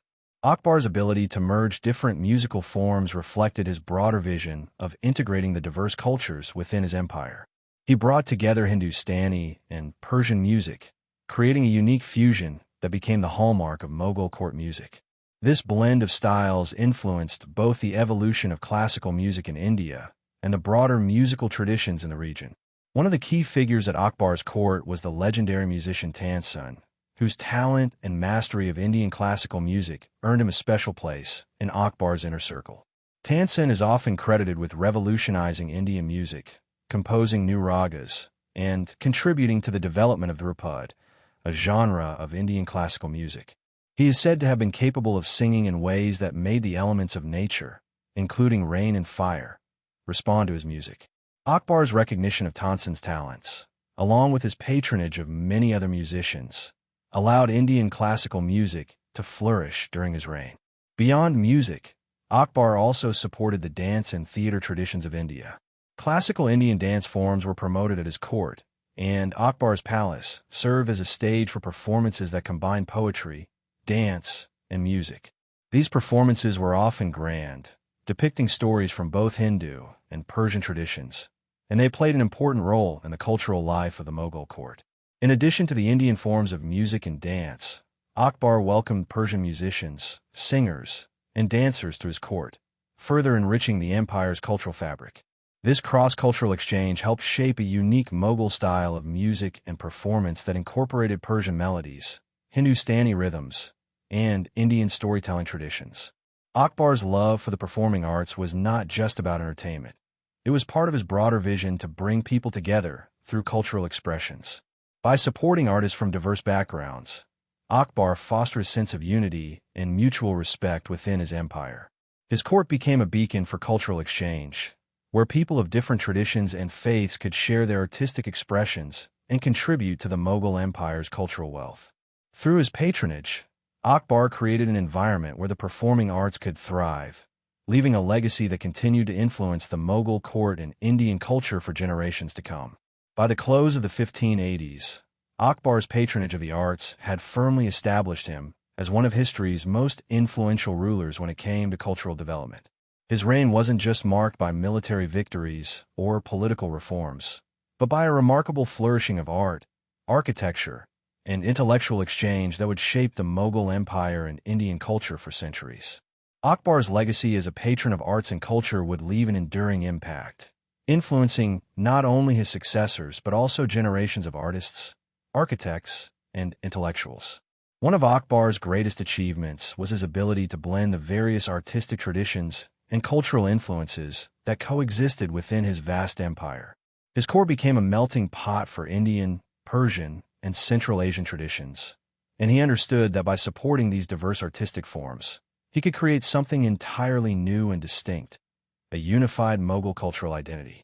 This fusion of styles, techniques, and philosophies would go on to define Mughal art and architecture for generations. Akbar's establishment of Fatehpur Sikri, with its innovative blend of Hindu and Persian architectural styles, set the precedent for later Mughal architecture, including the iconic Taj Mahal under his grandson, Shah Jahan. His encouragement of miniature painting led to the creation of works that became celebrated worldwide for their intricate detail and vibrant colors, blending Indian, Persian, and Mughal elements. The Akbarnama, the imperial chronicle written by his historian Abu al-Fazl, was not just a political record but a cultural one, offering a detailed glimpse into the flourishing intellectual life at Akbar's court. Akbar's vision for a diverse and culturally rich empire was further reinforced by his support of literature and historical documentation. His reign saw a renaissance in intellectualism, where scholars of Hindu, Muslim, Christian, and Jain traditions could engage in dialogue and contribute to the intellectual and artistic growth of the empire.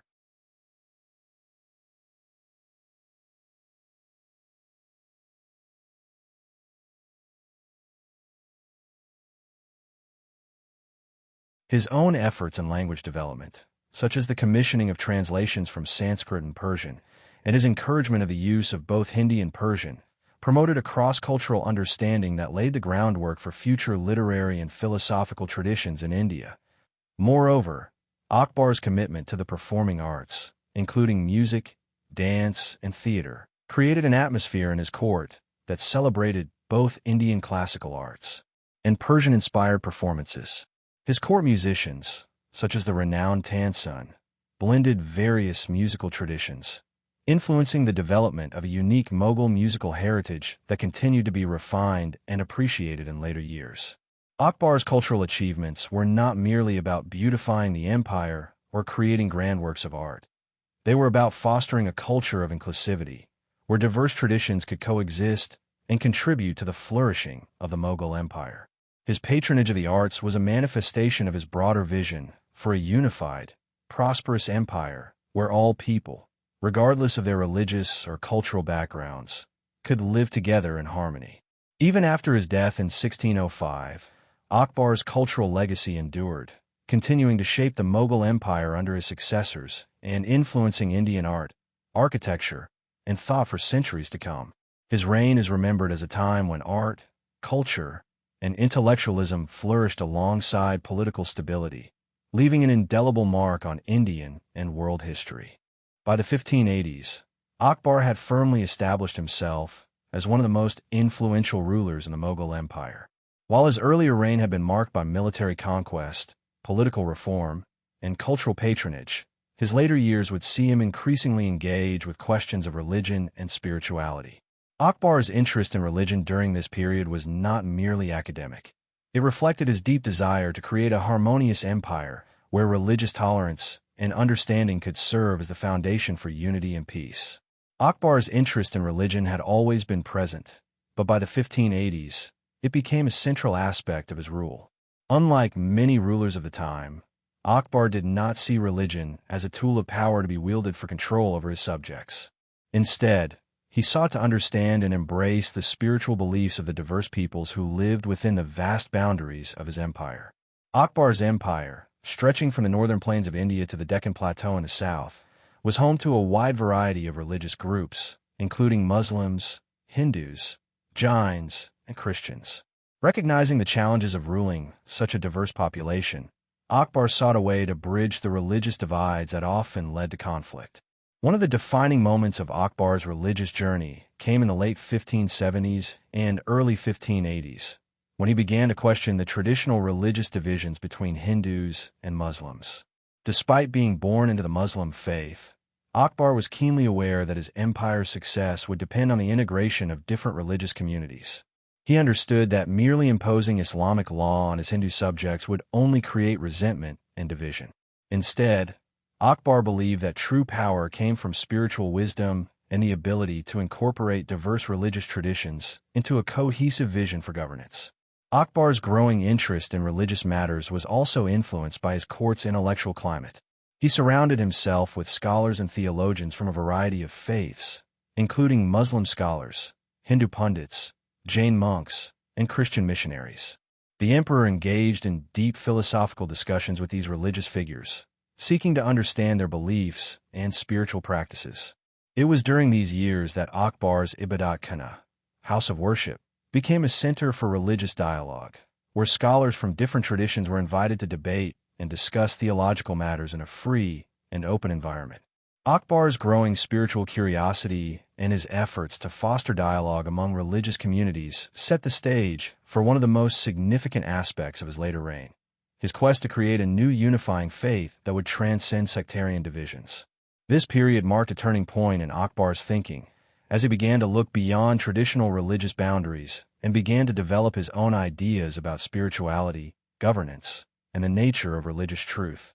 In the late 1570s, Akbar took a bold step that would define his approach to religion and spirituality for the rest of his reign.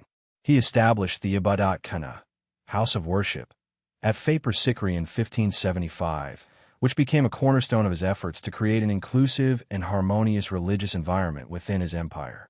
The Ibadat Khana was not just a physical building, but a space for religious debate, intellectual exchange, and, ultimately, spiritual exploration. Akbar's vision for the Ibadat Khana was to create an environment where scholars and theologians from various religious backgrounds, Muslims, Hindus, Jains, Christians, and Zoroastrians, could come together to discuss matters of faith openly and without fear of reprisal. Akbar believed that interfaith dialogue was essential for fostering a deeper understanding of the diverse beliefs and practices that existed within his empire. The Ibadat Khana was thus an innovative experiment in religious pluralism, where the emperor himself participated in theological debates with the religious leaders he invited to his court. Initially, the Ibadat Khana was primarily a forum for Islamic scholars to discuss religious matters. However, Akbar's own growing interest in religious tolerance and unity led him to expand the scope of the discussions. Over time, he invited Hindu Brahmins, Jain monks, and even Christian missionaries to participate in the debates. Akbar wanted to learn from each of these faiths, asking the religious scholars difficult questions about the nature of God, the role of religion in governance, and the similarities and differences between religious teachings. It was in these discussions that Akbar began to move away from the orthodox interpretations of Islam and adopt a more eclectic view of spirituality. His exposure to the philosophies of different religious groups broadened his understanding of religion as a universal concept that transcended sectarian divisions. Akbar became increasingly convinced that no single religion had a monopoly on truth, and that the key to a stable empire lay in understanding and respecting the religious diversity within it. These interfaith dialogues had a profound impact on Akbar's thinking and would eventually lead him to formulate his own unique vision for a new syncretic religion. The Ibadat Khana became a space where Akbar's ideas about spiritual unity began to take shape, and it laid the groundwork for what would later become the Din-i-Ilahi, religion of God. Akbar's open-minded approach to religion and his willingness to listen to different voices from across his empire set him apart from many rulers of his time, who often imposed a singular religious ideology on their subjects. Through the Ibadat Khana, Akbar demonstrated his deep commitment to religious freedom and understanding, which was central to his vision of a unified and peaceful empire.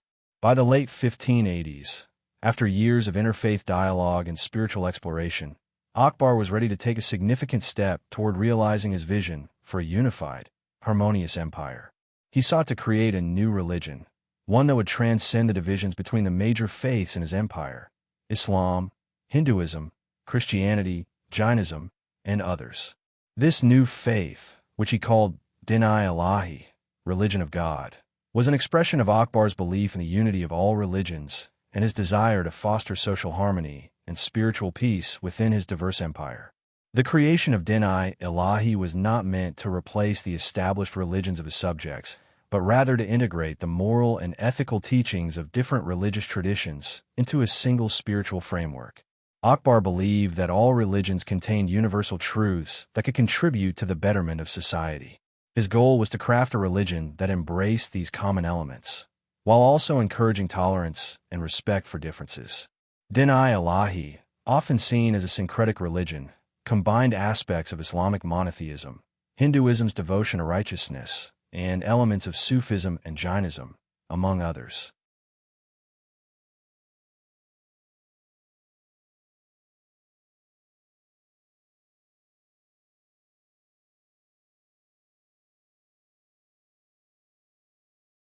It emphasized the belief in a single, universal God and the importance of virtuous living, drawing inspiration from the teachings of mystical Islam, Bhakti, and other traditions.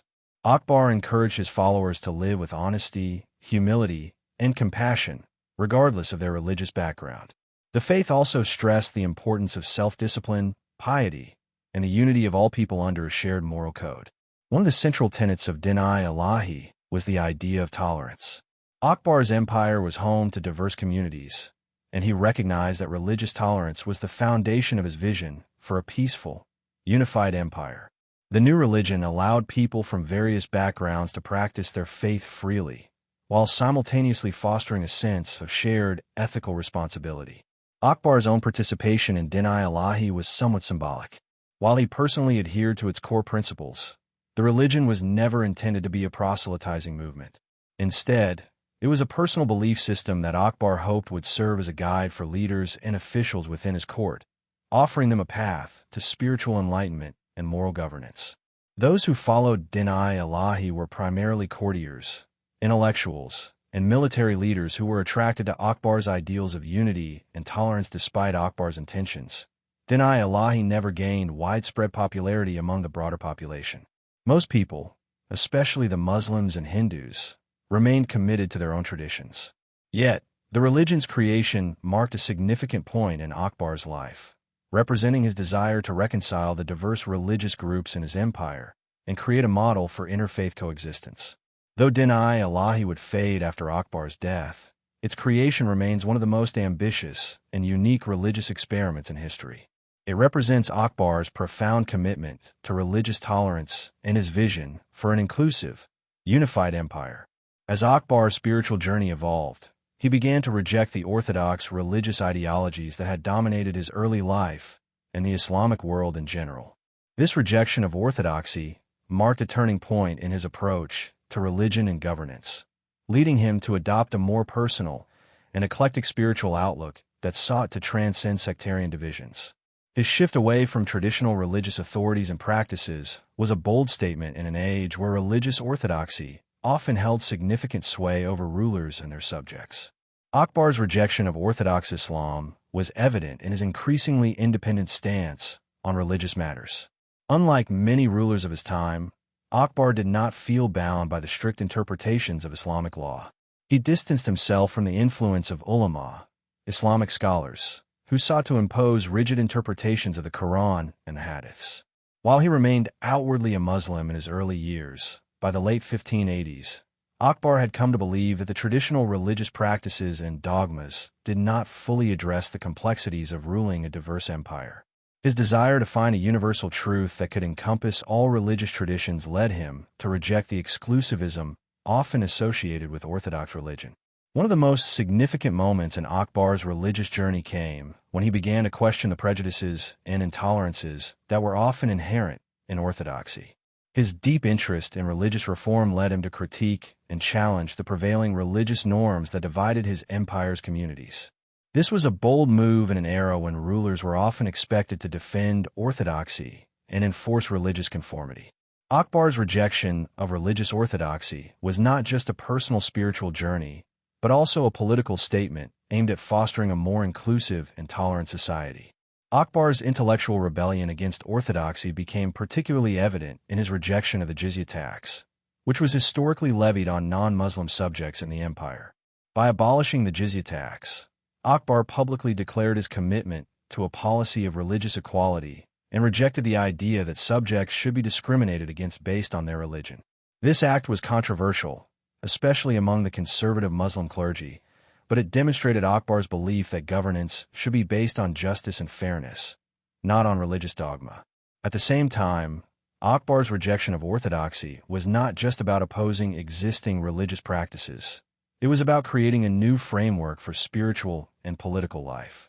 He believed that religion should be a means of promoting social harmony, ethical living, and governance based on righteousness rather than division. This mindset influenced his governance and the creation of Din-i-Ilahi, a faith that sought to integrate aspects of various religious traditions in a way that was inclusive and unifying. Akbar's move away from religious orthodoxy represented both a personal transformation and a radical vision for how rulers should approach religion in a multi-faith empire. By rejecting sectarianism and embracing a more universal spiritual perspective, Akbar not only redefined religious authority, but also paved the way for future rulers to engage with religious diversity in a more open and inclusive manner. Akbar's rejection of orthodox religious practices was influenced by a variety of spiritual and intellectual sources, and one of the most significant of these was his deep engagement with Sufism and mystic thought. Sufism, the mystical branch of Islam, emphasizes the pursuit of spiritual enlightenment and the direct experience of God through inner purification, devotion, and personal connection. For Akbar, Sufism offered an alternative path to spiritual truth that was less concerned with religious dogma and more focused on personal experience and divine love. Akbar was particularly drawn to Sufi mysticism because it aligned with his belief in religious tolerance and his desire to create a more inclusive spiritual environment. Sufism was, by nature, a spiritual tradition that transcended the rigid sectarian boundaries that often divided Muslims, Hindus, and other religious groups. It emphasized universal themes such as love, compassion, and the belief that God is within all things, making it a natural fit for Akbar's vision of a unified empire that embraced people of all faiths. One of Akbar's closest spiritual advisors was the Sufi Saint Sheikh Salim Chishti, a renowned mystic from the Chishti order of Sufism. Sheikh Salim's teachings on spiritual purity and connection to God had a profound impact on Akbar's religious views. Akbar often visited the Sheikh's dargah, shrine, and Faper Sikri, seeking his spiritual counsel. The Sufi emphasis on humility and the inner journey resonated deeply with Akbar, who began to incorporate these ideas into his own approach to governance and religious reform. Sufism also had a significant influence on Akbar's policies toward religious diversity.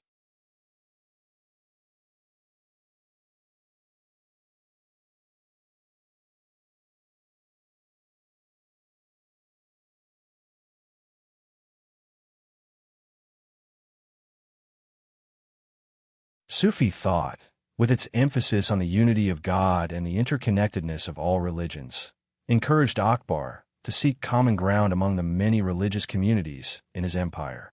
It was through the lens of Sufism that Akbar began to see the inherent value of other religious traditions, such as Hinduism and Christianity, and he believed that these religions shared the same underlying spiritual truths. Moreover, Akbar's engagement with Sufism led him to become increasingly critical of the formalism and ritualism that he saw in traditional religious practices. The Sufi emphasis on personal spirituality over institutionalized rituals deeply influenced Akbar's creation of Din-i-Ilahi. In this new religion, Akbar sought to incorporate the mystic, inward-looking spirituality of Sufism while also embracing ideas from other religious traditions. The mysticism of Sufism also resonated with Akbar's desire to build an empire based on compassionate governance. Sufi teachings emphasized mercy, justice, and the idea that rulers should act as spiritual guides for their people. This vision aligned with Akbar's belief that rulers should not merely enforce laws, but should inspire moral conduct and spiritual growth in their subjects. Sufism, in this sense, became a spiritual foundation for his broader efforts to reform both the religious and political landscape of the Mughal Empire.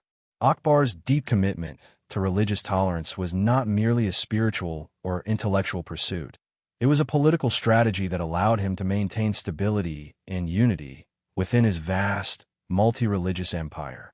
By the 1580s, Akbar had fully realized that the diverse religious landscape of India, with its complex tapestry of Muslims, Hindus, Jains, Sikhs, and Christians, could not be governed by religious coercion or exclusion. Instead, he adopted a policy that promoted mutual respect and religious harmony, making tolerance one of the defining pillars of his reign.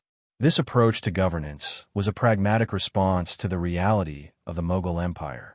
By the time Akbar took the throne, the empire was home to a wide array of communities, each with its own beliefs, rituals, and social customs. Rather than attempting to impose a singular religious ideology, Akbar sought to unite his subjects through a shared set of values that transcended religious lines. His policies ensured that each community could practice its faith without fear of oppression or discrimination. Akbar's religious tolerance was most clearly reflected in his abolition of the jizya, the tax historically levied on non-Muslims in the Mughal Empire. In 1564, Akbar abolished this tax, signaling his commitment to equality and fairness for all his subjects, regardless of their religion.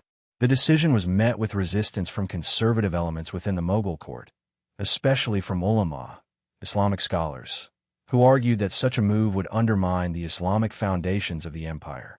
However, Akbar stood firm, believing that religious taxes were divisive and undermined the unity of the empire. Beyond the jizya, Akbar implemented a range of policies designed to promote interfaith dialogue and cooperation. He continued to foster relationships with local Hindu rulers and appointed Hindus to high positions in his administration, including Raja Todar Mal, who served as his finance minister and played a crucial role in the creation of the Zab system for land revenue. Akbar's inclusive policies were revolutionary in an era where rulers typically prioritized their own faith above all else. Akbar's policies of religious tolerance also extended to his personal relationships. He married several Hindu princesses, including Mariam-uz-Zamani, the mother of his successor Jahangir. These marriages were more than just political alliances. They were symbolic of Akbar's belief in religious unity and cooperation. By embracing Hindu culture in his own life, Akbar sent a powerful message that the Mughal Empire was a place where people of different faiths could coexist and thrive together. Politically, Akbar's religious tolerance also had the strategic benefit of minimizing the chances of rebellion among his non-Muslim subjects. By ensuring that the Hindu majority felt included and respected, he reduced the risk of uprisings that could threaten the stability of the empire. His approach allowed the Mughal Empire to flourish as a multi-religious society that could maintain peace and prosperity while respecting the diversity of its people. Through his policies of religious tolerance, Akbar not only solidified his rule, but also set an example for future rulers in India and beyond. His reign became a model of how to govern a diverse empire based on inclusivity and mutual respect. Akbar's religious reforms, though controversial during his reign, left a profound and lasting legacy that resonated far beyond his lifetime. His commitment to religious tolerance, spiritual inquiry, and the integration of diverse religious traditions not only shaped the Mughal Empire's policies, but also influenced the broader cultural and religious landscape of India. While Din-i-Ilahi, his syncretic faith, did not gain widespread followers, the ideals behind it, particularly those of religious pluralism and inclusivity, would have a lasting impact on the empire and its rulers for generations to come. Akbar's religious reforms laid the groundwork for a vision of governance, where religious freedom was seen as essential for maintaining the peace and unity of the empire. His policies of interfaith dialogue, including his establishment of the Ibadat Khana, house of worship, created an environment where different religious leaders could engage with one another in a spirit of mutual respect. This environment of tolerance allowed scholars, mystics, and intellectuals from various traditions to interact freely, sharing ideas and learning from each other. This intellectual exchange helped foster an atmosphere of cultural flourishing, influencing not only the Mughal court, but also broader Indian society.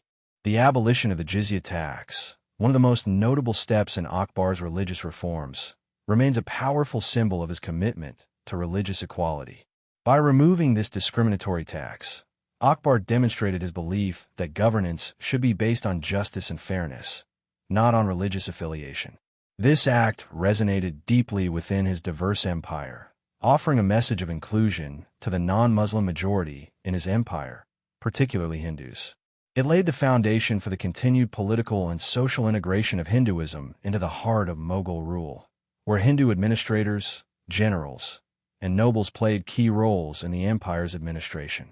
Akbar's marriages to Hindu princesses and his respectful treatment of Hindu customs also fostered an unprecedented era of coexistence between Hinduism and Islam in Mughal India. Akbar's reign became a period where religious identities were not rigidly enforced, but rather seen as part of a larger, interconnected society.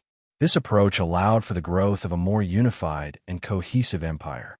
Although Din-i-Ilahi itself did not survive beyond Akbar's death, it symbolized his larger goal of transcending sectarianism and creating a spiritually inclusive society. Jahangir, Akbar's son and successor, did not fully embrace Akbar's vision of religious reform, and the subsequent Mughal rulers leaned more toward Islamic orthodoxy. However, Akbar's early efforts at fostering religious harmony continued to inspire policies of tolerance under Shah Jahan and Aurangzeb, despite their varying degrees of commitment to religious unity. The legacy of Akbar's religious reforms, therefore, lies not only in his personal efforts to build a more inclusive empire, but also in the cultural and political influence he had on his successors and the generations of rulers who followed. His reign set an important precedent in India's long history of interfaith coexistence, offering a model of leadership where unity and diversity became a central guiding principle for both governance and society. By the late 1580s, Akbar had established himself as a powerful and visionary ruler, but the next phase of his reign, spanning from 1588 to 1605, marked a period of transition from the young emperor, who had once relied on regents and military generals, to a truly mature emperor, who ruled with full autonomy and authority. In these years, Akbar increasingly took control of his empire's internal affairs and made critical decisions regarding both governance and military strategy. His reign entered a more settled phase, characterized by deep political consolidation, the strengthening of imperial institutions, and the establishment of a strong foundation for the Mughal Empire's continued expansion and prosperity. At the core of Akbar's maturation as emperor was his increasing independence from the guidance of regents and advisors. By 1588, Akbar was fully in command, taking on a hands-on role in the decision-making processes of his empire. His leadership, which had once been somewhat dictated by his advisors and generals, became increasingly focused on the centralized consolidation of power. As he matured, Akbar took a more proactive role in military campaigns, administration, and the setting of imperial policy. One of the first steps in Akbar's consolidation of power was his centralization of governance. While his early years were marked by a more decentralized system of governance, with regional rulers given considerable autonomy, Akbar gradually shifted toward a more centralized bureaucracy. His system of appointing officials based on merit, rather than solely on birthright, helped create a professional administration that was loyal directly to the emperor. This system allowed him to keep the empire tightly under his control, ensuring that taxation, military resources, and justice flowed through a single imperial system rather than regional powers that might undermine his authority. A key aspect of Akbar's consolidation was his focus on maintaining a strong and loyal military. His forces had proven themselves on the battlefield in earlier campaigns, but now Akbar's attention turned to fortifying the army's structure and maintaining its dominance. The army became more organized, and Akbar introduced reforms that focused on military training and discipline. He also ensured that the Mughal artillery remained at the forefront of warfare, using modernized weaponry and tactics to maintain his superiority over rivals. This enabled the empire to quash any internal rebellions and repel external threats. Furthermore, Akbar worked tirelessly to consolidate his empire internally by managing rebellions and rival factions. During the 1580s, Akbar's forces successfully put down uprisings in the northwestern territories, particularly in Punjab, where Afghan and Sikh forces had begun to challenge Mughal authority. Akbar's military actions not only eliminated immediate threats, but also solidified the empire's borders, ensuring the stability of his rule for the years to come. As Akbar grew into his role as a mature emperor, he proved that his reign would not just be a continuation of his father's vision, but rather an era of empire building, political cohesion, and governance based on loyalty, merit, and centralized authority. As Akbar's reign matured, so did his vision for a more efficient and organized empire. His earlier administrative reforms had laid the groundwork for a more structured and centralized system. But during the late 1580s and into the 1590s, Akbar pushed further to strengthen his control over the empire's bureaucracy and make the machinery of governance even more effective. One of Akbar's most significant reforms was the introduction of a more structured revenue system. The Zabt system, which he had first implemented in the earlier years of his reign, was refined to better manage the collection of taxes across his vast territories. Under this system, Akbar's government kept detailed records of the land's fertility and produce, allowing for a more accurate assessment of what taxes should be levied on landowners and peasants. This reform helped standardize tax collection, ensuring the empire could sustain its growing military and administrative needs while avoiding the abuses that often occurred under previous systems. The centralization of the judiciary was another key reform that Akbar implemented during this period. He believed that a fair and efficient judicial system was crucial to maintaining stability within his empire. In addition to appointing regional qazis, judges, Akbar instituted a more unified system of court cases and dispute resolution, ensuring that decisions were made consistently across the empire. Notably, he also personally took part in hearing cases, especially those concerning issues of religious tolerance or social justice, which reflected his deep commitment to governance rooted in fairness and equity.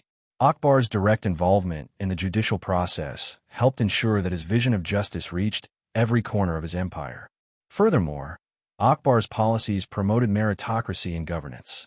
He actively sought out and promoted talented individuals, regardless of their religious or ethnic background, to positions of authority in his administration. This was a shift from the previous practice of promoting individuals based on birthright or noble lineage. Akbar's inclusive approach in recruiting officials created a diverse ruling class, which included Hindus, Muslims, and Persians, all of whom played vital roles in the empire's governance. This system helped foster loyalty, competence, and efficiency, while also ensuring that a wide variety of perspectives were taken into account in imperial decision-making. Akbar's focus on improving the administrative machinery of the empire also included the establishment of an effective network of communication. By increasing the number of post stations and improving roads, he ensured that messages and commands could travel quickly across the empire, linking the distant provinces with the imperial court. This system was essential for maintaining control over the vast Mughal territory, which stretched from Punjab in the north to the Deccan Plateau in the south. Through these reforms, Akbar continued to strengthen the political and economic framework of the Mughal Empire, laying the foundation for a strong, centralized government that would support imperial expansion and stability long after his reign. By the late 1580s, Akbar's empire had reached a period of relative peace and stability, but this was not a time for complacency. Rather, it marked a phase in Akbar's rule where military expansion and strategic consolidation became central to his vision of a powerful, unified empire. Even though Akbar had already established a vast empire, he continued to focus on fortifying his control over the territories and expanding Mughal influence into new regions.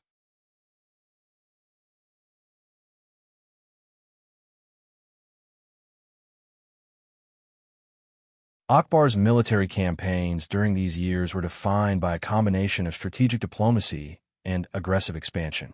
One of the major areas of focus was the Deccan Plateau in southern India. Despite the strength of the Mughal Empire in the north, the southern kingdoms, including the Deccan Sultanates, continued to pose a challenge to Akbar's authority. In 1591, Akbar's forces launched an expedition to bring the Deccan Sultanates under Mughal control, aiming to expand the empire's reach beyond the traditional northern heartlands. Although Akbar did not personally oversee every campaign in the south, his generals, such as Raja Man Singh, led successful campaigns that culminated in the annexation of key territories, including Berar and Khandesh. These victories allowed the Mughal Empire to expand its control into the southern reaches of India, which helped to integrate the diverse regions of the subcontinent. Alongside his military conquests in the south, Akbar focused on consolidating control over regions that had previously been contested or had slipped from the empire's grasp. The Rajput states, which had once resisted Mughal rule, were now firmly brought into the empire's fold.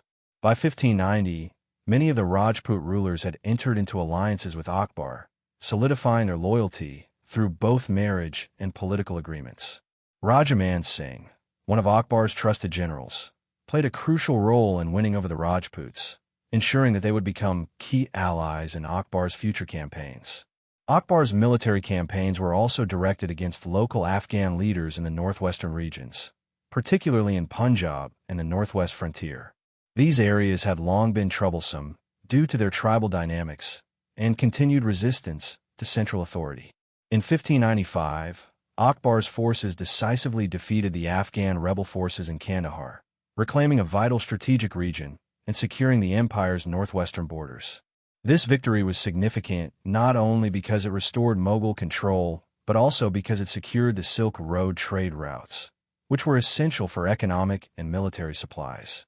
Throughout these military campaigns, Akbar continued to implement his principle of strategic alliances. He often married into the families of the conquered regions and integrated local leaders into the Mughal administration, making them part of the empire's fabric rather than enemies. This approach allowed Akbar to expand the empire without the constant burden of military occupation. Akbar's approach to military expansion in these years was a delicate balance of force and diplomacy, blending military strength with political negotiation.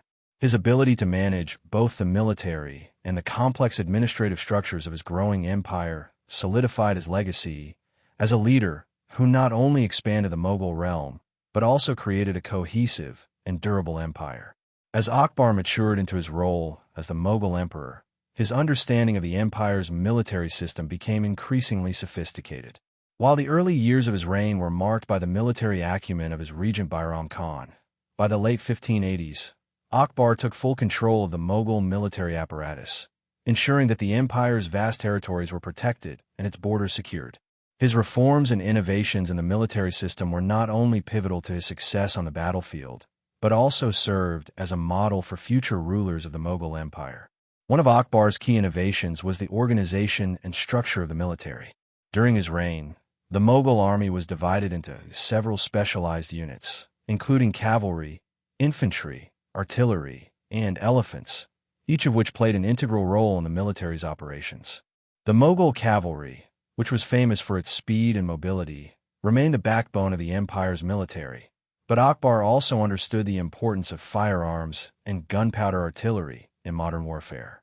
He began to incorporate the use of large cannon and matchlocks into the Mughal military, ensuring that the empire's forces were equipped with the most advanced weaponry of the time. Akbar's system of paying soldiers also underwent significant reforms during his later years. His administration moved away from the traditional system of military pay, which was often unreliable and irregular, to a more professionalized structure. He introduced the Jagirdari system, in which land revenue was given as compensation to military officers in exchange for their service. This system helped stabilize the financial resources available to the military and ensured the loyalty of key commanders and officials. By tying the military's interests to land and revenue, Akbar created a force that was invested in the long-term stability of the empire. Alongside this financial restructuring, Akbar introduced a system of military ranks, ensuring that soldiers were promoted based on their performance and capabilities, rather than their birth or family connections. This meritocratic approach helped create a professional army where the most skilled individuals could rise through the ranks and contribute to the empire's military success. Akbar's army was highly disciplined, and training was rigorous, ensuring that his forces were not only formidable on the battlefield, but also able to adapt to changing warfare strategies. Akbar's personal involvement in military matters was also critical. While he may not have always led his forces directly into battle, he took a hands-on approach in strategic planning and military organization. His ability to assess battlefield conditions, along with his close relationship with his generals, allowed him to make quick, decisive military decisions that ensured the Mughal Empire's success in both defensive and offensive campaigns. Perhaps most importantly, Akbar understood that military power alone was not enough to maintain the stability of his empire. His military system was closely tied to his broader administrative reforms, and he recognized that governance, not just military strength, was the key to securing the empire's future. By the end of his reign, Akbar had created a military force that was not only a dominant presence in India, but also capable of defending and expanding the empire across diverse regions. As Akbar entered the later years of his reign, his deep commitment to fostering cultural and religious growth continued to shape his legacy. During the period of 1588 to 1605, Akbar's patronage of the arts, literature, and religious tolerance not only solidified his place as one of the most progressive rulers of his time, but also laid the groundwork for the future of the Mughal Empire.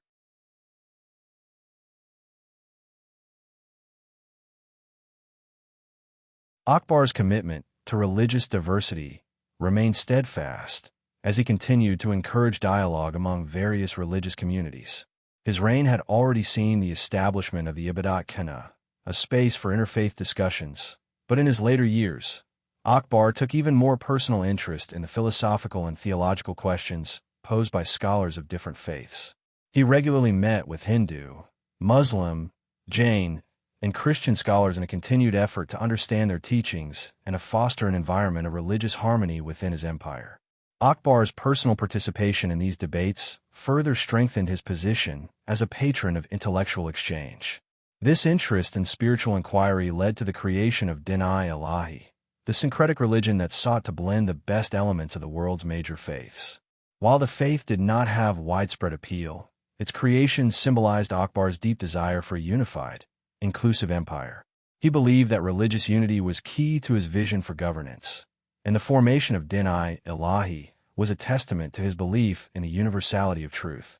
In the realm of art and culture, Akbar continued to build on the cultural renaissance that he had fostered in the early years of his reign. The Mughal miniature painting tradition reached its zenith during this period. Akbar's court attracted some of the greatest artists and calligraphers in India and Persia, who produced stunning works depicting everything from court scenes and battlefields to portraits of Mughal rulers. These artworks not only captured the splendor of Akbar's reign, but also conveyed the cultural and political ethos of his empire, where art, beauty, and intellectual thought were integrated into the fabric of governance. The emperor also invested heavily in the construction of monumental buildings, further advancing Mughal architecture. Fatehpur Sikri, his capital city, became a model of Mughal architectural grandeur, blending Persian, Indian, and Central Asian styles into a unique Mughal design. This eclecticism reflected Akbar's vision for an empire that transcended religious and cultural divides, combining the artistic heritage of different traditions into a cohesive Mughal identity. Akbar's patronage of these architectural projects symbolized the unification of diverse cultures under one imperial umbrella. Through his continued patronage of the arts and religion, Akbar ensured that the Mughal Empire was not only a military and administrative powerhouse, but also a beacon of cultural and religious synthesis. His reign marked a time when intellectual and artistic achievements flourished, and his inclusive policies allowed for an empire that embraced diversity, from its military to its cultural and spiritual life. As Akbar entered the later years of his reign, the administration of justice and effective governance became central to his vision of a unified Mughal empire. Akbar was not just a military leader and cultural patron. He was also a ruler deeply invested in ensuring that his empire's legal and administrative systems were fair, just, and accessible to all his subjects. His approach to governance in these later years was characterized by a focus on meritocracy, accountability, and transparency. One of the key aspects of Akbar's governance was his commitment to creating a centralized judicial system. While earlier rulers had often relied on regional qazis, judges, to administer justice, Akbar recognized the need for a more standardized and efficient approach. Under his reign, the Mughal judicial system became more organized, with a focus on fairness and accessibility. He appointed qazis and judicial officers based on their competence rather than their family connections or political ties. This helped ensure that legal decisions were made impartially and in line with the emperor's vision of justice. Akbar's personal involvement in the judicial process was notable. He was known for holding court sessions where common people could come to him directly to resolve grievances. This practice, which reflected his belief in direct communication with his subjects, helped build trust in his rule. Akbar's commitment to justice extended beyond his court. He ensured that local tribunals and administrators were held accountable for the decisions they made, further promoting fairness across the empire. One of Akbar's most revolutionary reforms in the field of justice was his stance on religious tolerance and social equity. He did away with several discriminatory practices, such as sati, the self-immolation of widows, and infanticide, which were prevalent in parts of India. He also abolished the jizya, a tax levied on non-Muslims, to ensure that his Hindu and non-Muslim subjects were treated fairly under the law. These actions signaled Akbar's commitment to a just society that embraced all religions and communities. Moreover, Akbar made sure that his revenue system and military administration were also tightly regulated to ensure efficiency and minimize corruption. The Jagirdari system, introduced earlier in his reign, continued to play a crucial role in maintaining loyalty and providing soldiers with land grants in exchange for service. The administration of these lands was subject to supervision by central authorities, which helped curb abuses and maintain order throughout the empire. Akbar also believed in legal reforms that addressed social issues, and he supported initiatives to improve the lives of his subjects, particularly in the fields of agriculture and public welfare. His land revenue reforms aimed at improving the condition of farmers, and his efforts to modernize the military ensured that his empire was both economically prosperous and militarily strong. Through these efforts, Akbar not only strengthened the legal foundations of the Mughal Empire, but also solidified his reputation as a just and capable ruler, whose governance principles would influence his successors for generations to come.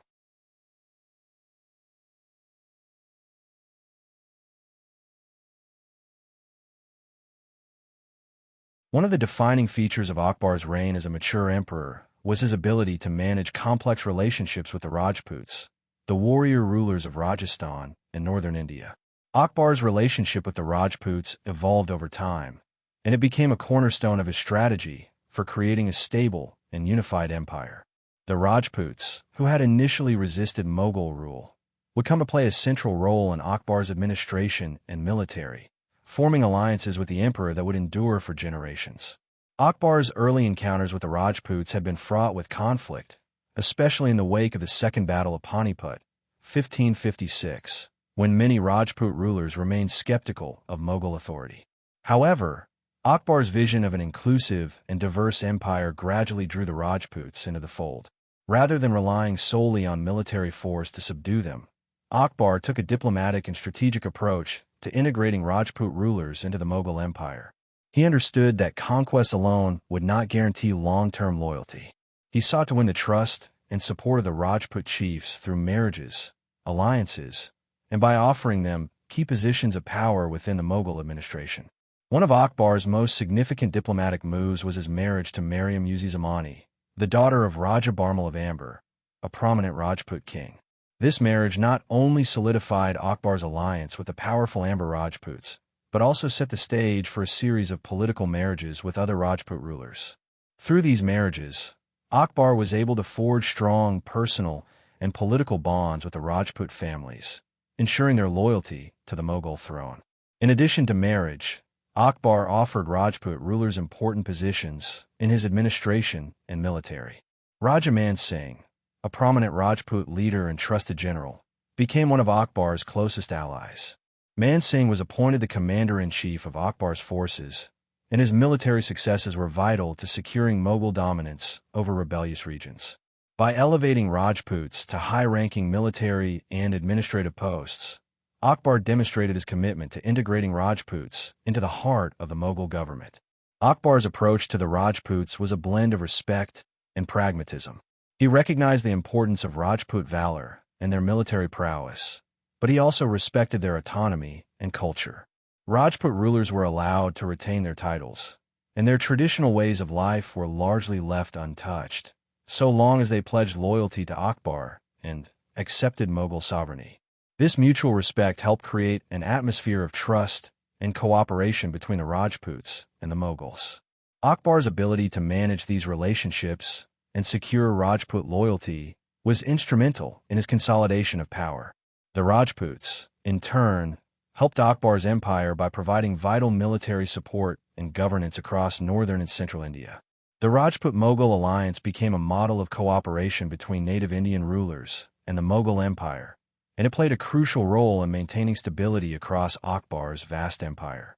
Akbar's reign not only transformed the political and cultural landscape of the Mughal Empire, but also left an indelible mark on the architecture of India. His influence on Mughal architecture during the period of 1588 to 1605 is monumental, with his vision for grandeur and cultural synthesis reflected in some of the most iconic buildings and urban designs of the time. Akbar's architectural patronage, much like his policies in other areas, aimed to unite diverse influences from across India, Central Asia, and Persia, creating a unique Mughal architectural style that blended Islamic, Persian, and Indian elements. One of the most significant projects Akbar undertook during these years was the creation of Fatehpur Sikri, his capital city. Built between 1569 and 1585, Fatehpur Sikri is a testament to Akbar's architectural vision. It was a city designed not only for administrative purposes, but also to reflect Akbar's inclusive policies and cultural amalgamation. The city's palaces, mosques, courts, and gardens were built with Persian, Indian, and Central Asian architectural influences, showcasing a perfect blend of styles that reflected Akbar's attempt to unify the diverse elements of his empire. The Buland Darwaza, the grand gateway to the Jama Masjid at Fatehpur Sikri, is one of Akbar's most iconic architectural achievements. Standing over 40 meters tall, the Buland Darwaza is an imposing structure, symbolizing both victory and the majesty of Akbar's rule. It was constructed to commemorate Akbar's victory over Gujarat in 1573 and serves as a reminder of the Mughal Empire's military strength. The architectural features of the Buland Darwaza, including its intricate carvings, large archways, and detailed inscriptions, emphasize the grandeur of Akbar's reign. Another important development during Akbar's reign was the construction of the Fatehpur Sikri Palace complex. Akbar's royal palace here was designed with elaborate courtyards, halls, and pavilions, each tailored to the needs of both Mughal administrative functions and royal leisure. The Diwan-im, Hall of Public Audience, and Diwan-i-Khas, Hall of Private Audience, were central to Akbar's governance, serving as spaces for public interaction and private meetings with his ministers and court officials. The design of these halls, with their open courtyards and impressive columns, reflected Akbar's desire for transparency and accessibility in governance. Akbar also commissioned the construction of several monumental mosques, with the Jama Masjid and Fatehpur Sikri standing as the most notable.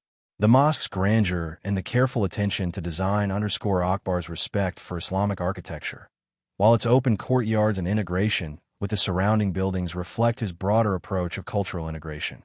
Furthermore, Akbar's commitment to architectural development was not limited to Fatehpur Sikri. He also contributed to the expansion of the Red Fort in Agra, and his architectural influence extended to the construction of gardens, fortresses, and tombs. His influence on Mughal architecture set the stage for the later achievements of his successors, particularly Shah Jahan, whose famous creation, the Taj Mahal, embodies the height of Mughal architectural grandeur. As Akbar's reign entered its final years, the emperor reflected the full extent of his influence on the Mughal Empire.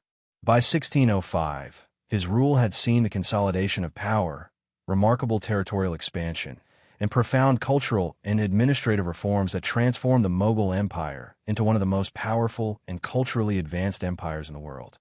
Akbar's legacy, however, was not just built on his military conquests or his political and administrative brilliance. It was also the vision of a ruler who strived for unity, religious tolerance, and cultural fusion in a vast, diverse empire.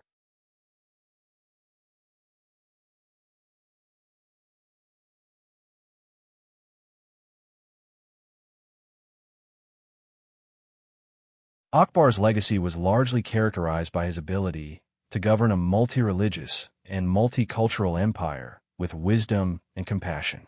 His policy of religious tolerance, established through the abolition of the jizya tax on non-Muslims, his creation of Din-i-Ilahi, and his patronage of interfaith dialogue, was groundbreaking. By fostering a sense of unity and diversity, Akbar set an example for his successors, influencing how the Mughal Empire would navigate the complexities of ruling a diverse population. Even though Din-i-Ilahi was not widely adopted, its creation symbolized Akbar's deep desire for a harmonious, inclusive society. Militarily, Akbar's legacy was equally impressive. The Mughal army under his reign was one of the most powerful in the world, equipped with cutting-edge artillery and a disciplined, professional structure. Akbar's military campaigns ensured the continued expansion of the Mughal Empire, pushing the empire's borders further into the Deccan, Rajputana, and the northwest frontier. His strategy of alliances and marriages with local rulers, especially the Rajputs, helped solidify Mughal control over the subcontinent. In terms of administration, Akbar's focus on merit-based appointments and his centralization of power set the groundwork for an empire that was both efficient and resilient. The Zabd system for land revenue and the Jagirdari system for military service were key components of his governance, ensuring that both military leaders and landowners were loyal and financially invested in the empire's success. Akbar's patronage of arts, literature, and architecture also ensured that the Mughal Empire would be remembered as a cultural beacon. The Mughal miniature paintings, poetry, and architectural masterpieces, such as Fatehpur Sikri and the Red Fort, became lasting symbols of his reign. His open-minded approach to culture, where he welcomed influences from both Persian and Indian traditions, contributed to the creation of a distinctive Mughal artistic and architectural style. By the time of his death in 1605, Akbar had transformed the Mughal Empire into a dominant force in the Indian subcontinent. His reign not only secured the empire's borders, but also provided a model of governance and cultural synthesis that would influence Mughal rulers for generations. His son, Jahangir, succeeded him, but it was Akbar's vision, wisdom, and reforms that would serve as the foundation for the continued prosperity of the Mughal Empire. Akbar's legacy, built on the principles of unity, tolerance, and cultural integration, continues to be remembered as one of the most remarkable periods in Indian history. The death of Akbar the Great in 1605 marked the end of one of the most transformative and successful reigns in Indian history. However, while Akbar's rule had come to an end, the foundations he laid for the Mughal Empire would continue to shape its future for generations to come. Akbar's legacy was not only evident in the tangible achievements of his reign, such as the expansion of territory, cultural flourishing, and administrative reforms, but also in the values and principles he instilled in the empire's governance. Upon Akbar's death, the empire was left in the hands of his son, Jahangir, who inherited a stable and prosperous empire. Akbar's vision for a unified, multi-religious empire would continue to influence Mughal rule. His policies of religious tolerance and cultural integration remained foundational elements of Mughal governance, even as his successors, particularly Jahangir and Shah Jahan, navigated the complexities of ruling a vast and diverse empire. While some of Akbar's more inclusive religious policies, such as the abolition of the jizya tax, would later be reversed under his successors, the principle of unity and diversity persisted as a key aspect of Mughal imperial identity. Akbar's military reforms, which had been critical to the expansion and consolidation of the empire, continued to influence Mughal military strategy. The Mughal army, having been structured and modernized under Akbar, was one of the most powerful in the world at the time of his death. Jahangir and Shah Jahan, who followed him, would rely on this formidable military force to defend and expand Mughal territories. The artillery, cavalry, and administrative structures Akbar had put in place helped ensure the stability and success of the Mughal Empire for much of the 17th century. In terms of culture and architecture, Akbar's legacy was cemented through the remarkable artistic and architectural achievements that defined the Mughal period. Fatehpur Sikri, the Red Fort, and his contributions to Mughal miniature painting would remain influential well after his death. The cultural renaissance Akbar had fostered continued under Jahangir and Shah Jahan, both of whom furthered the Mughal tradition of integrating Persian and Indian artistic forms, creating a lasting cultural legacy. Akbar's patronage of literature, art, and architecture provided a foundation for the Mughal Empire to be known not only for its military power, but also for its rich cultural heritage. Thus, while Akbar's reign came to a close, his vision and legacy endured, not just in the form of the empire he left behind, but in the enduring influence he had on its future rulers and its society. His rule, built on principles of tolerance, unity, and cultural synthesis, would continue to resonate through the successive generations of Mughal emperors, even as challenges emerged over time. Following Akbar's death in 1605, the Mughal Empire continued to thrive under the leadership of his son, Jahangir, who inherited a vast and stable empire.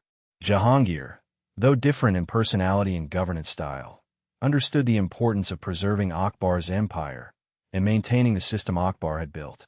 Akbar's military, administrative, and cultural systems formed the foundation upon which the Mughal Empire expanded further during the reigns of his successors, particularly Shah Jahan and Aurangzeb. Under Jahangir, Akbar's empire remained stable and consolidated.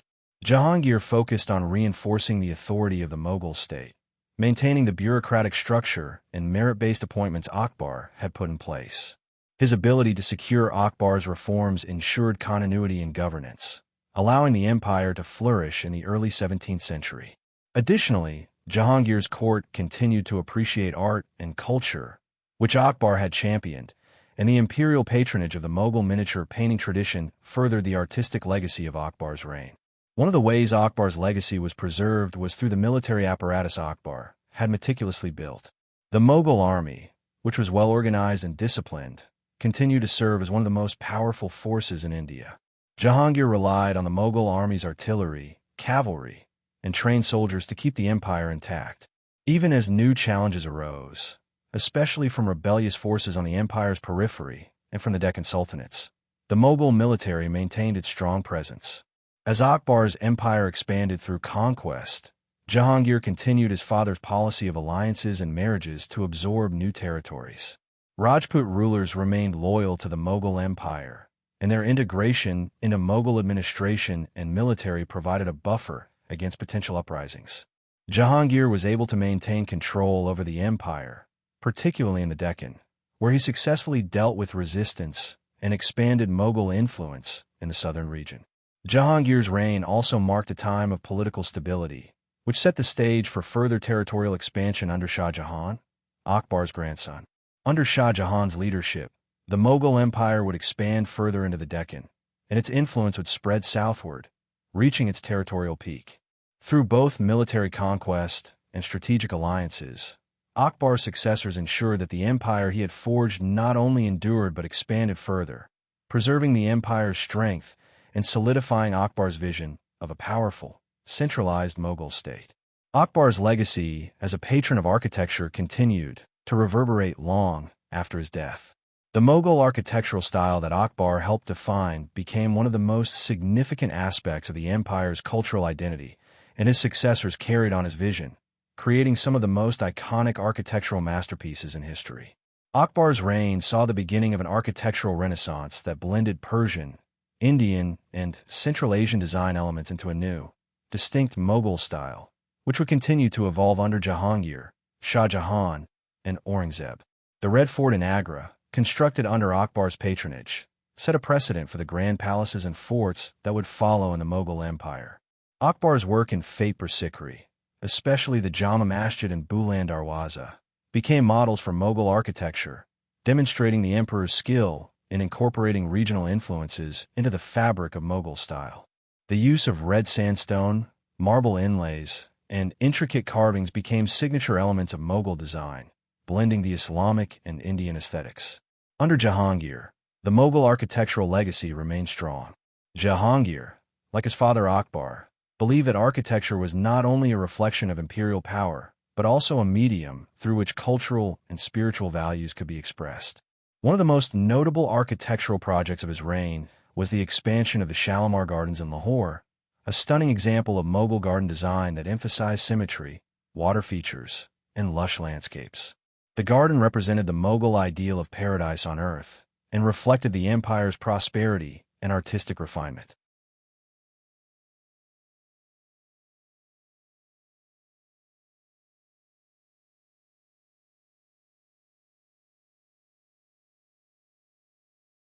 Akbar's Fatehpur Sikri, however, continued to be the pinnacle of Mughal architectural achievement in the years following his death. The city itself, though abandoned by Akbar towards the end of his reign due to water shortages, stood as a monumental symbol of Mughal architectural grandeur. The combination of Persian Islamic styles, Indian influences, and Central Asian design elements would shape future Mughal structures, and the style would evolve and grow in complexity under Shah Jahan, who commissioned the construction of the world-famous Taj Mahal. Shah Jahan, Akbar's grandson, took the Mughal architectural style to new heights, with the Taj Mahal being the most iconic example of this. The Taj Mahal was a white marble mausoleum built in memory of Mumtaz Mahal, his wife.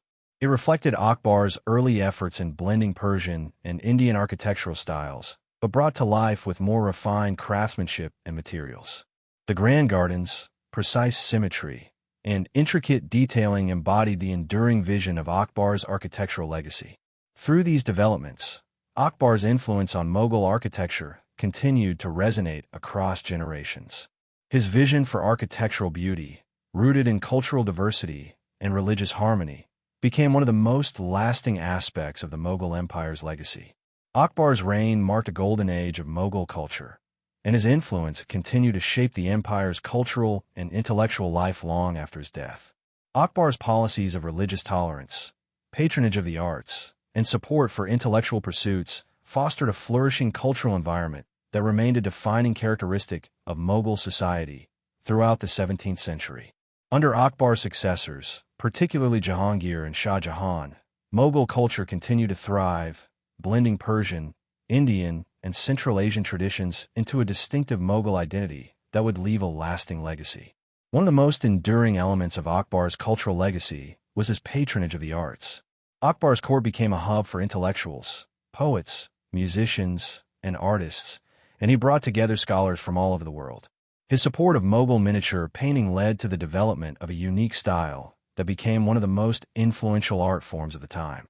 The tradition of Mughal painting, which flourished under Akbar's reign, continued under his successors, with notable works produced during Jahangir's reign, which focused on more naturalistic depictions and intricate details. These miniature paintings, which depicted scenes of court life, nature, and historical events, became integral to the documentation of Mughal history and culture. Akbar's interest in literature also had a lasting impact.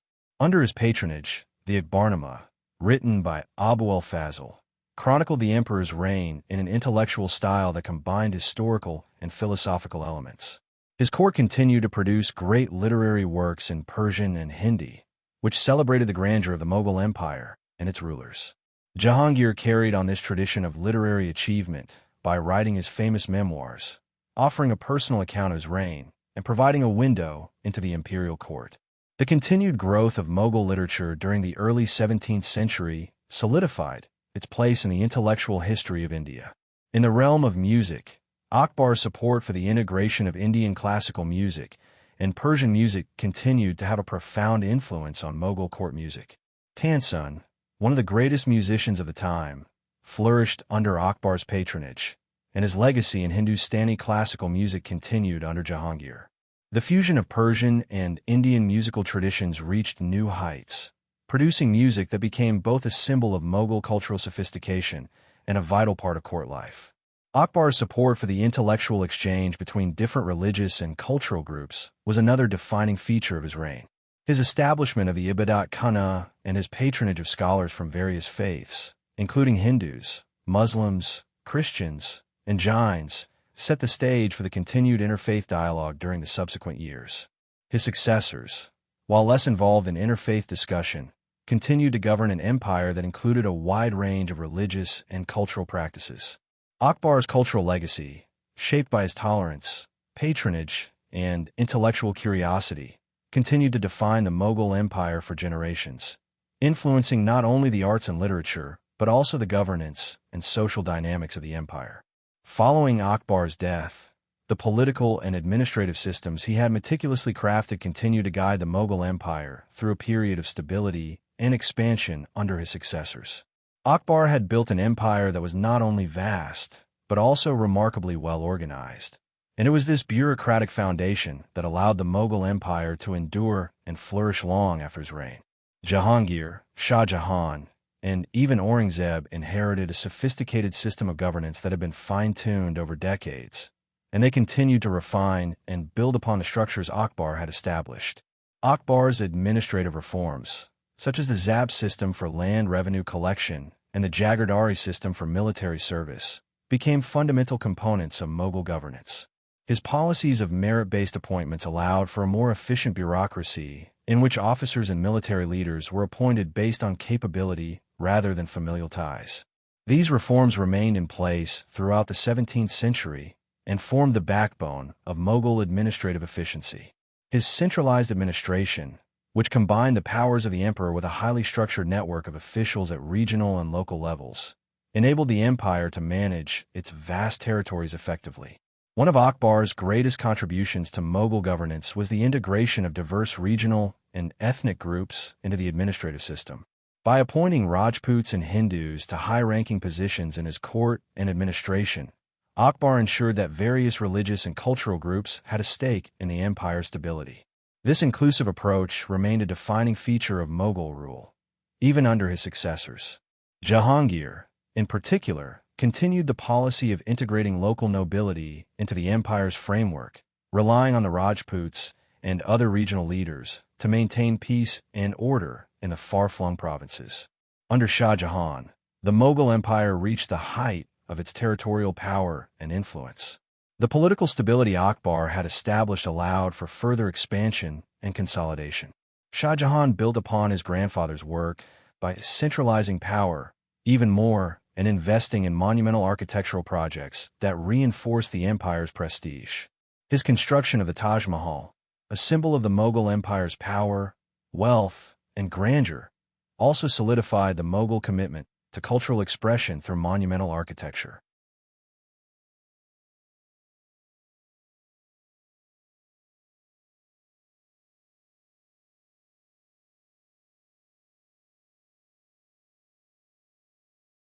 The military structure Akbar had established continued to be one of the strongest in the world.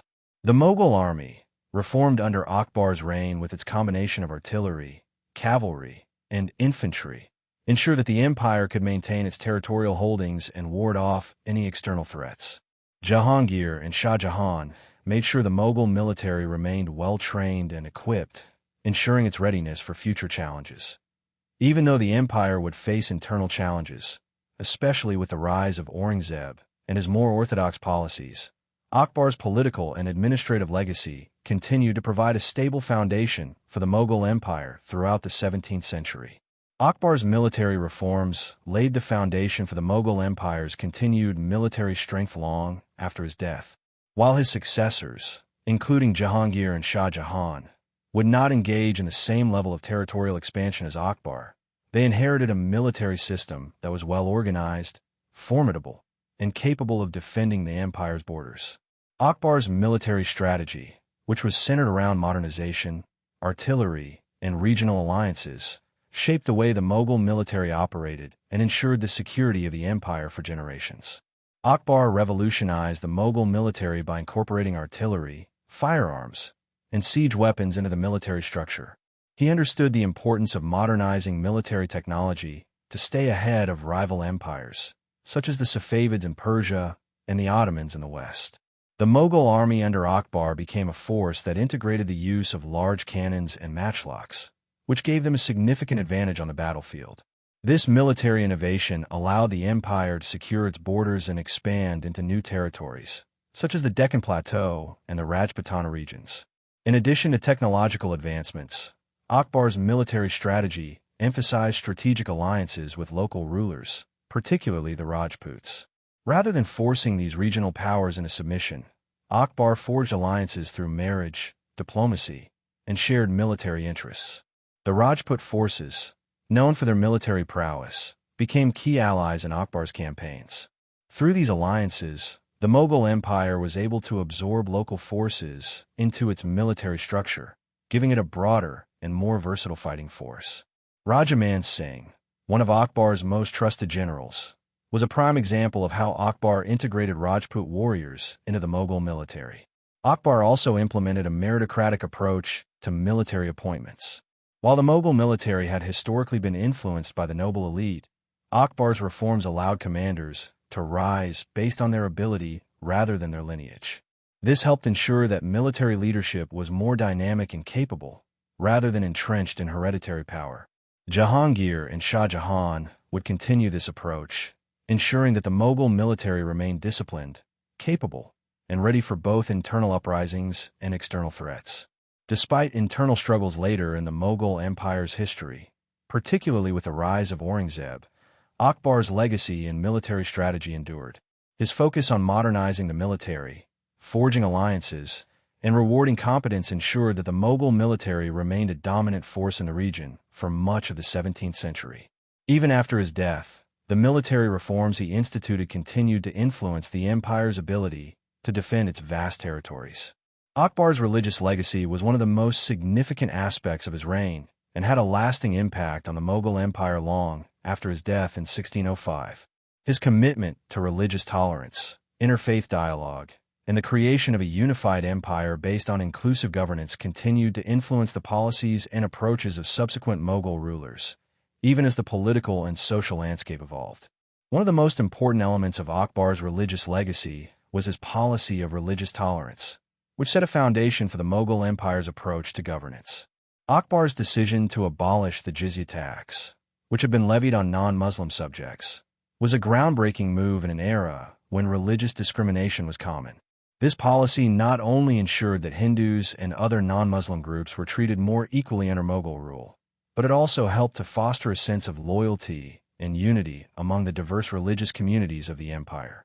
Akbar's establishment of the Ibadat Khana, house of worship, in Fatehpur Sikri, where scholars and religious leaders from Hindu, Muslim, Christian, and Jain traditions could engage in open dialogue, was another powerful aspect of his legacy. By promoting interfaith dialogue, Akbar created an intellectual space where religious leaders could discuss the core tenets of their faiths in an atmosphere of mutual respect. This unique approach to religion became one of the hallmarks of his reign, allowing for a blending of religious and cultural practices that was integral to the strength of the Mughal Empire. The creation of Din-i-Ilahi, religion of God, while not widely adopted, reflected Akbar's belief that the religious differences between people should not hinder the unity of the empire. Din-i-Ilahi sought to blend the best elements of Islam, Hinduism, and other faiths, promoting a universal spirituality based on ethical living and devotion to a single divine power. Although the religion did not gain significant followership, its creation symbolized Akbar's deep commitment to religious harmony and his desire to unify his empire through a shared moral code. Akbar's reign also witnessed the flourishing of Hindu-Muslim relations, as he promoted Hindu participation in Mughal governance. His close relationships with Rajput rulers and his marriage to Hindu princesses helped integrate Hinduism into the Mughal imperial system. Hindus were appointed to high-ranking positions in the military and administration, which was unprecedented in previous Muslim empires. These steps helped establish the Mughal Empire as a model of religious cooperation in a diverse world.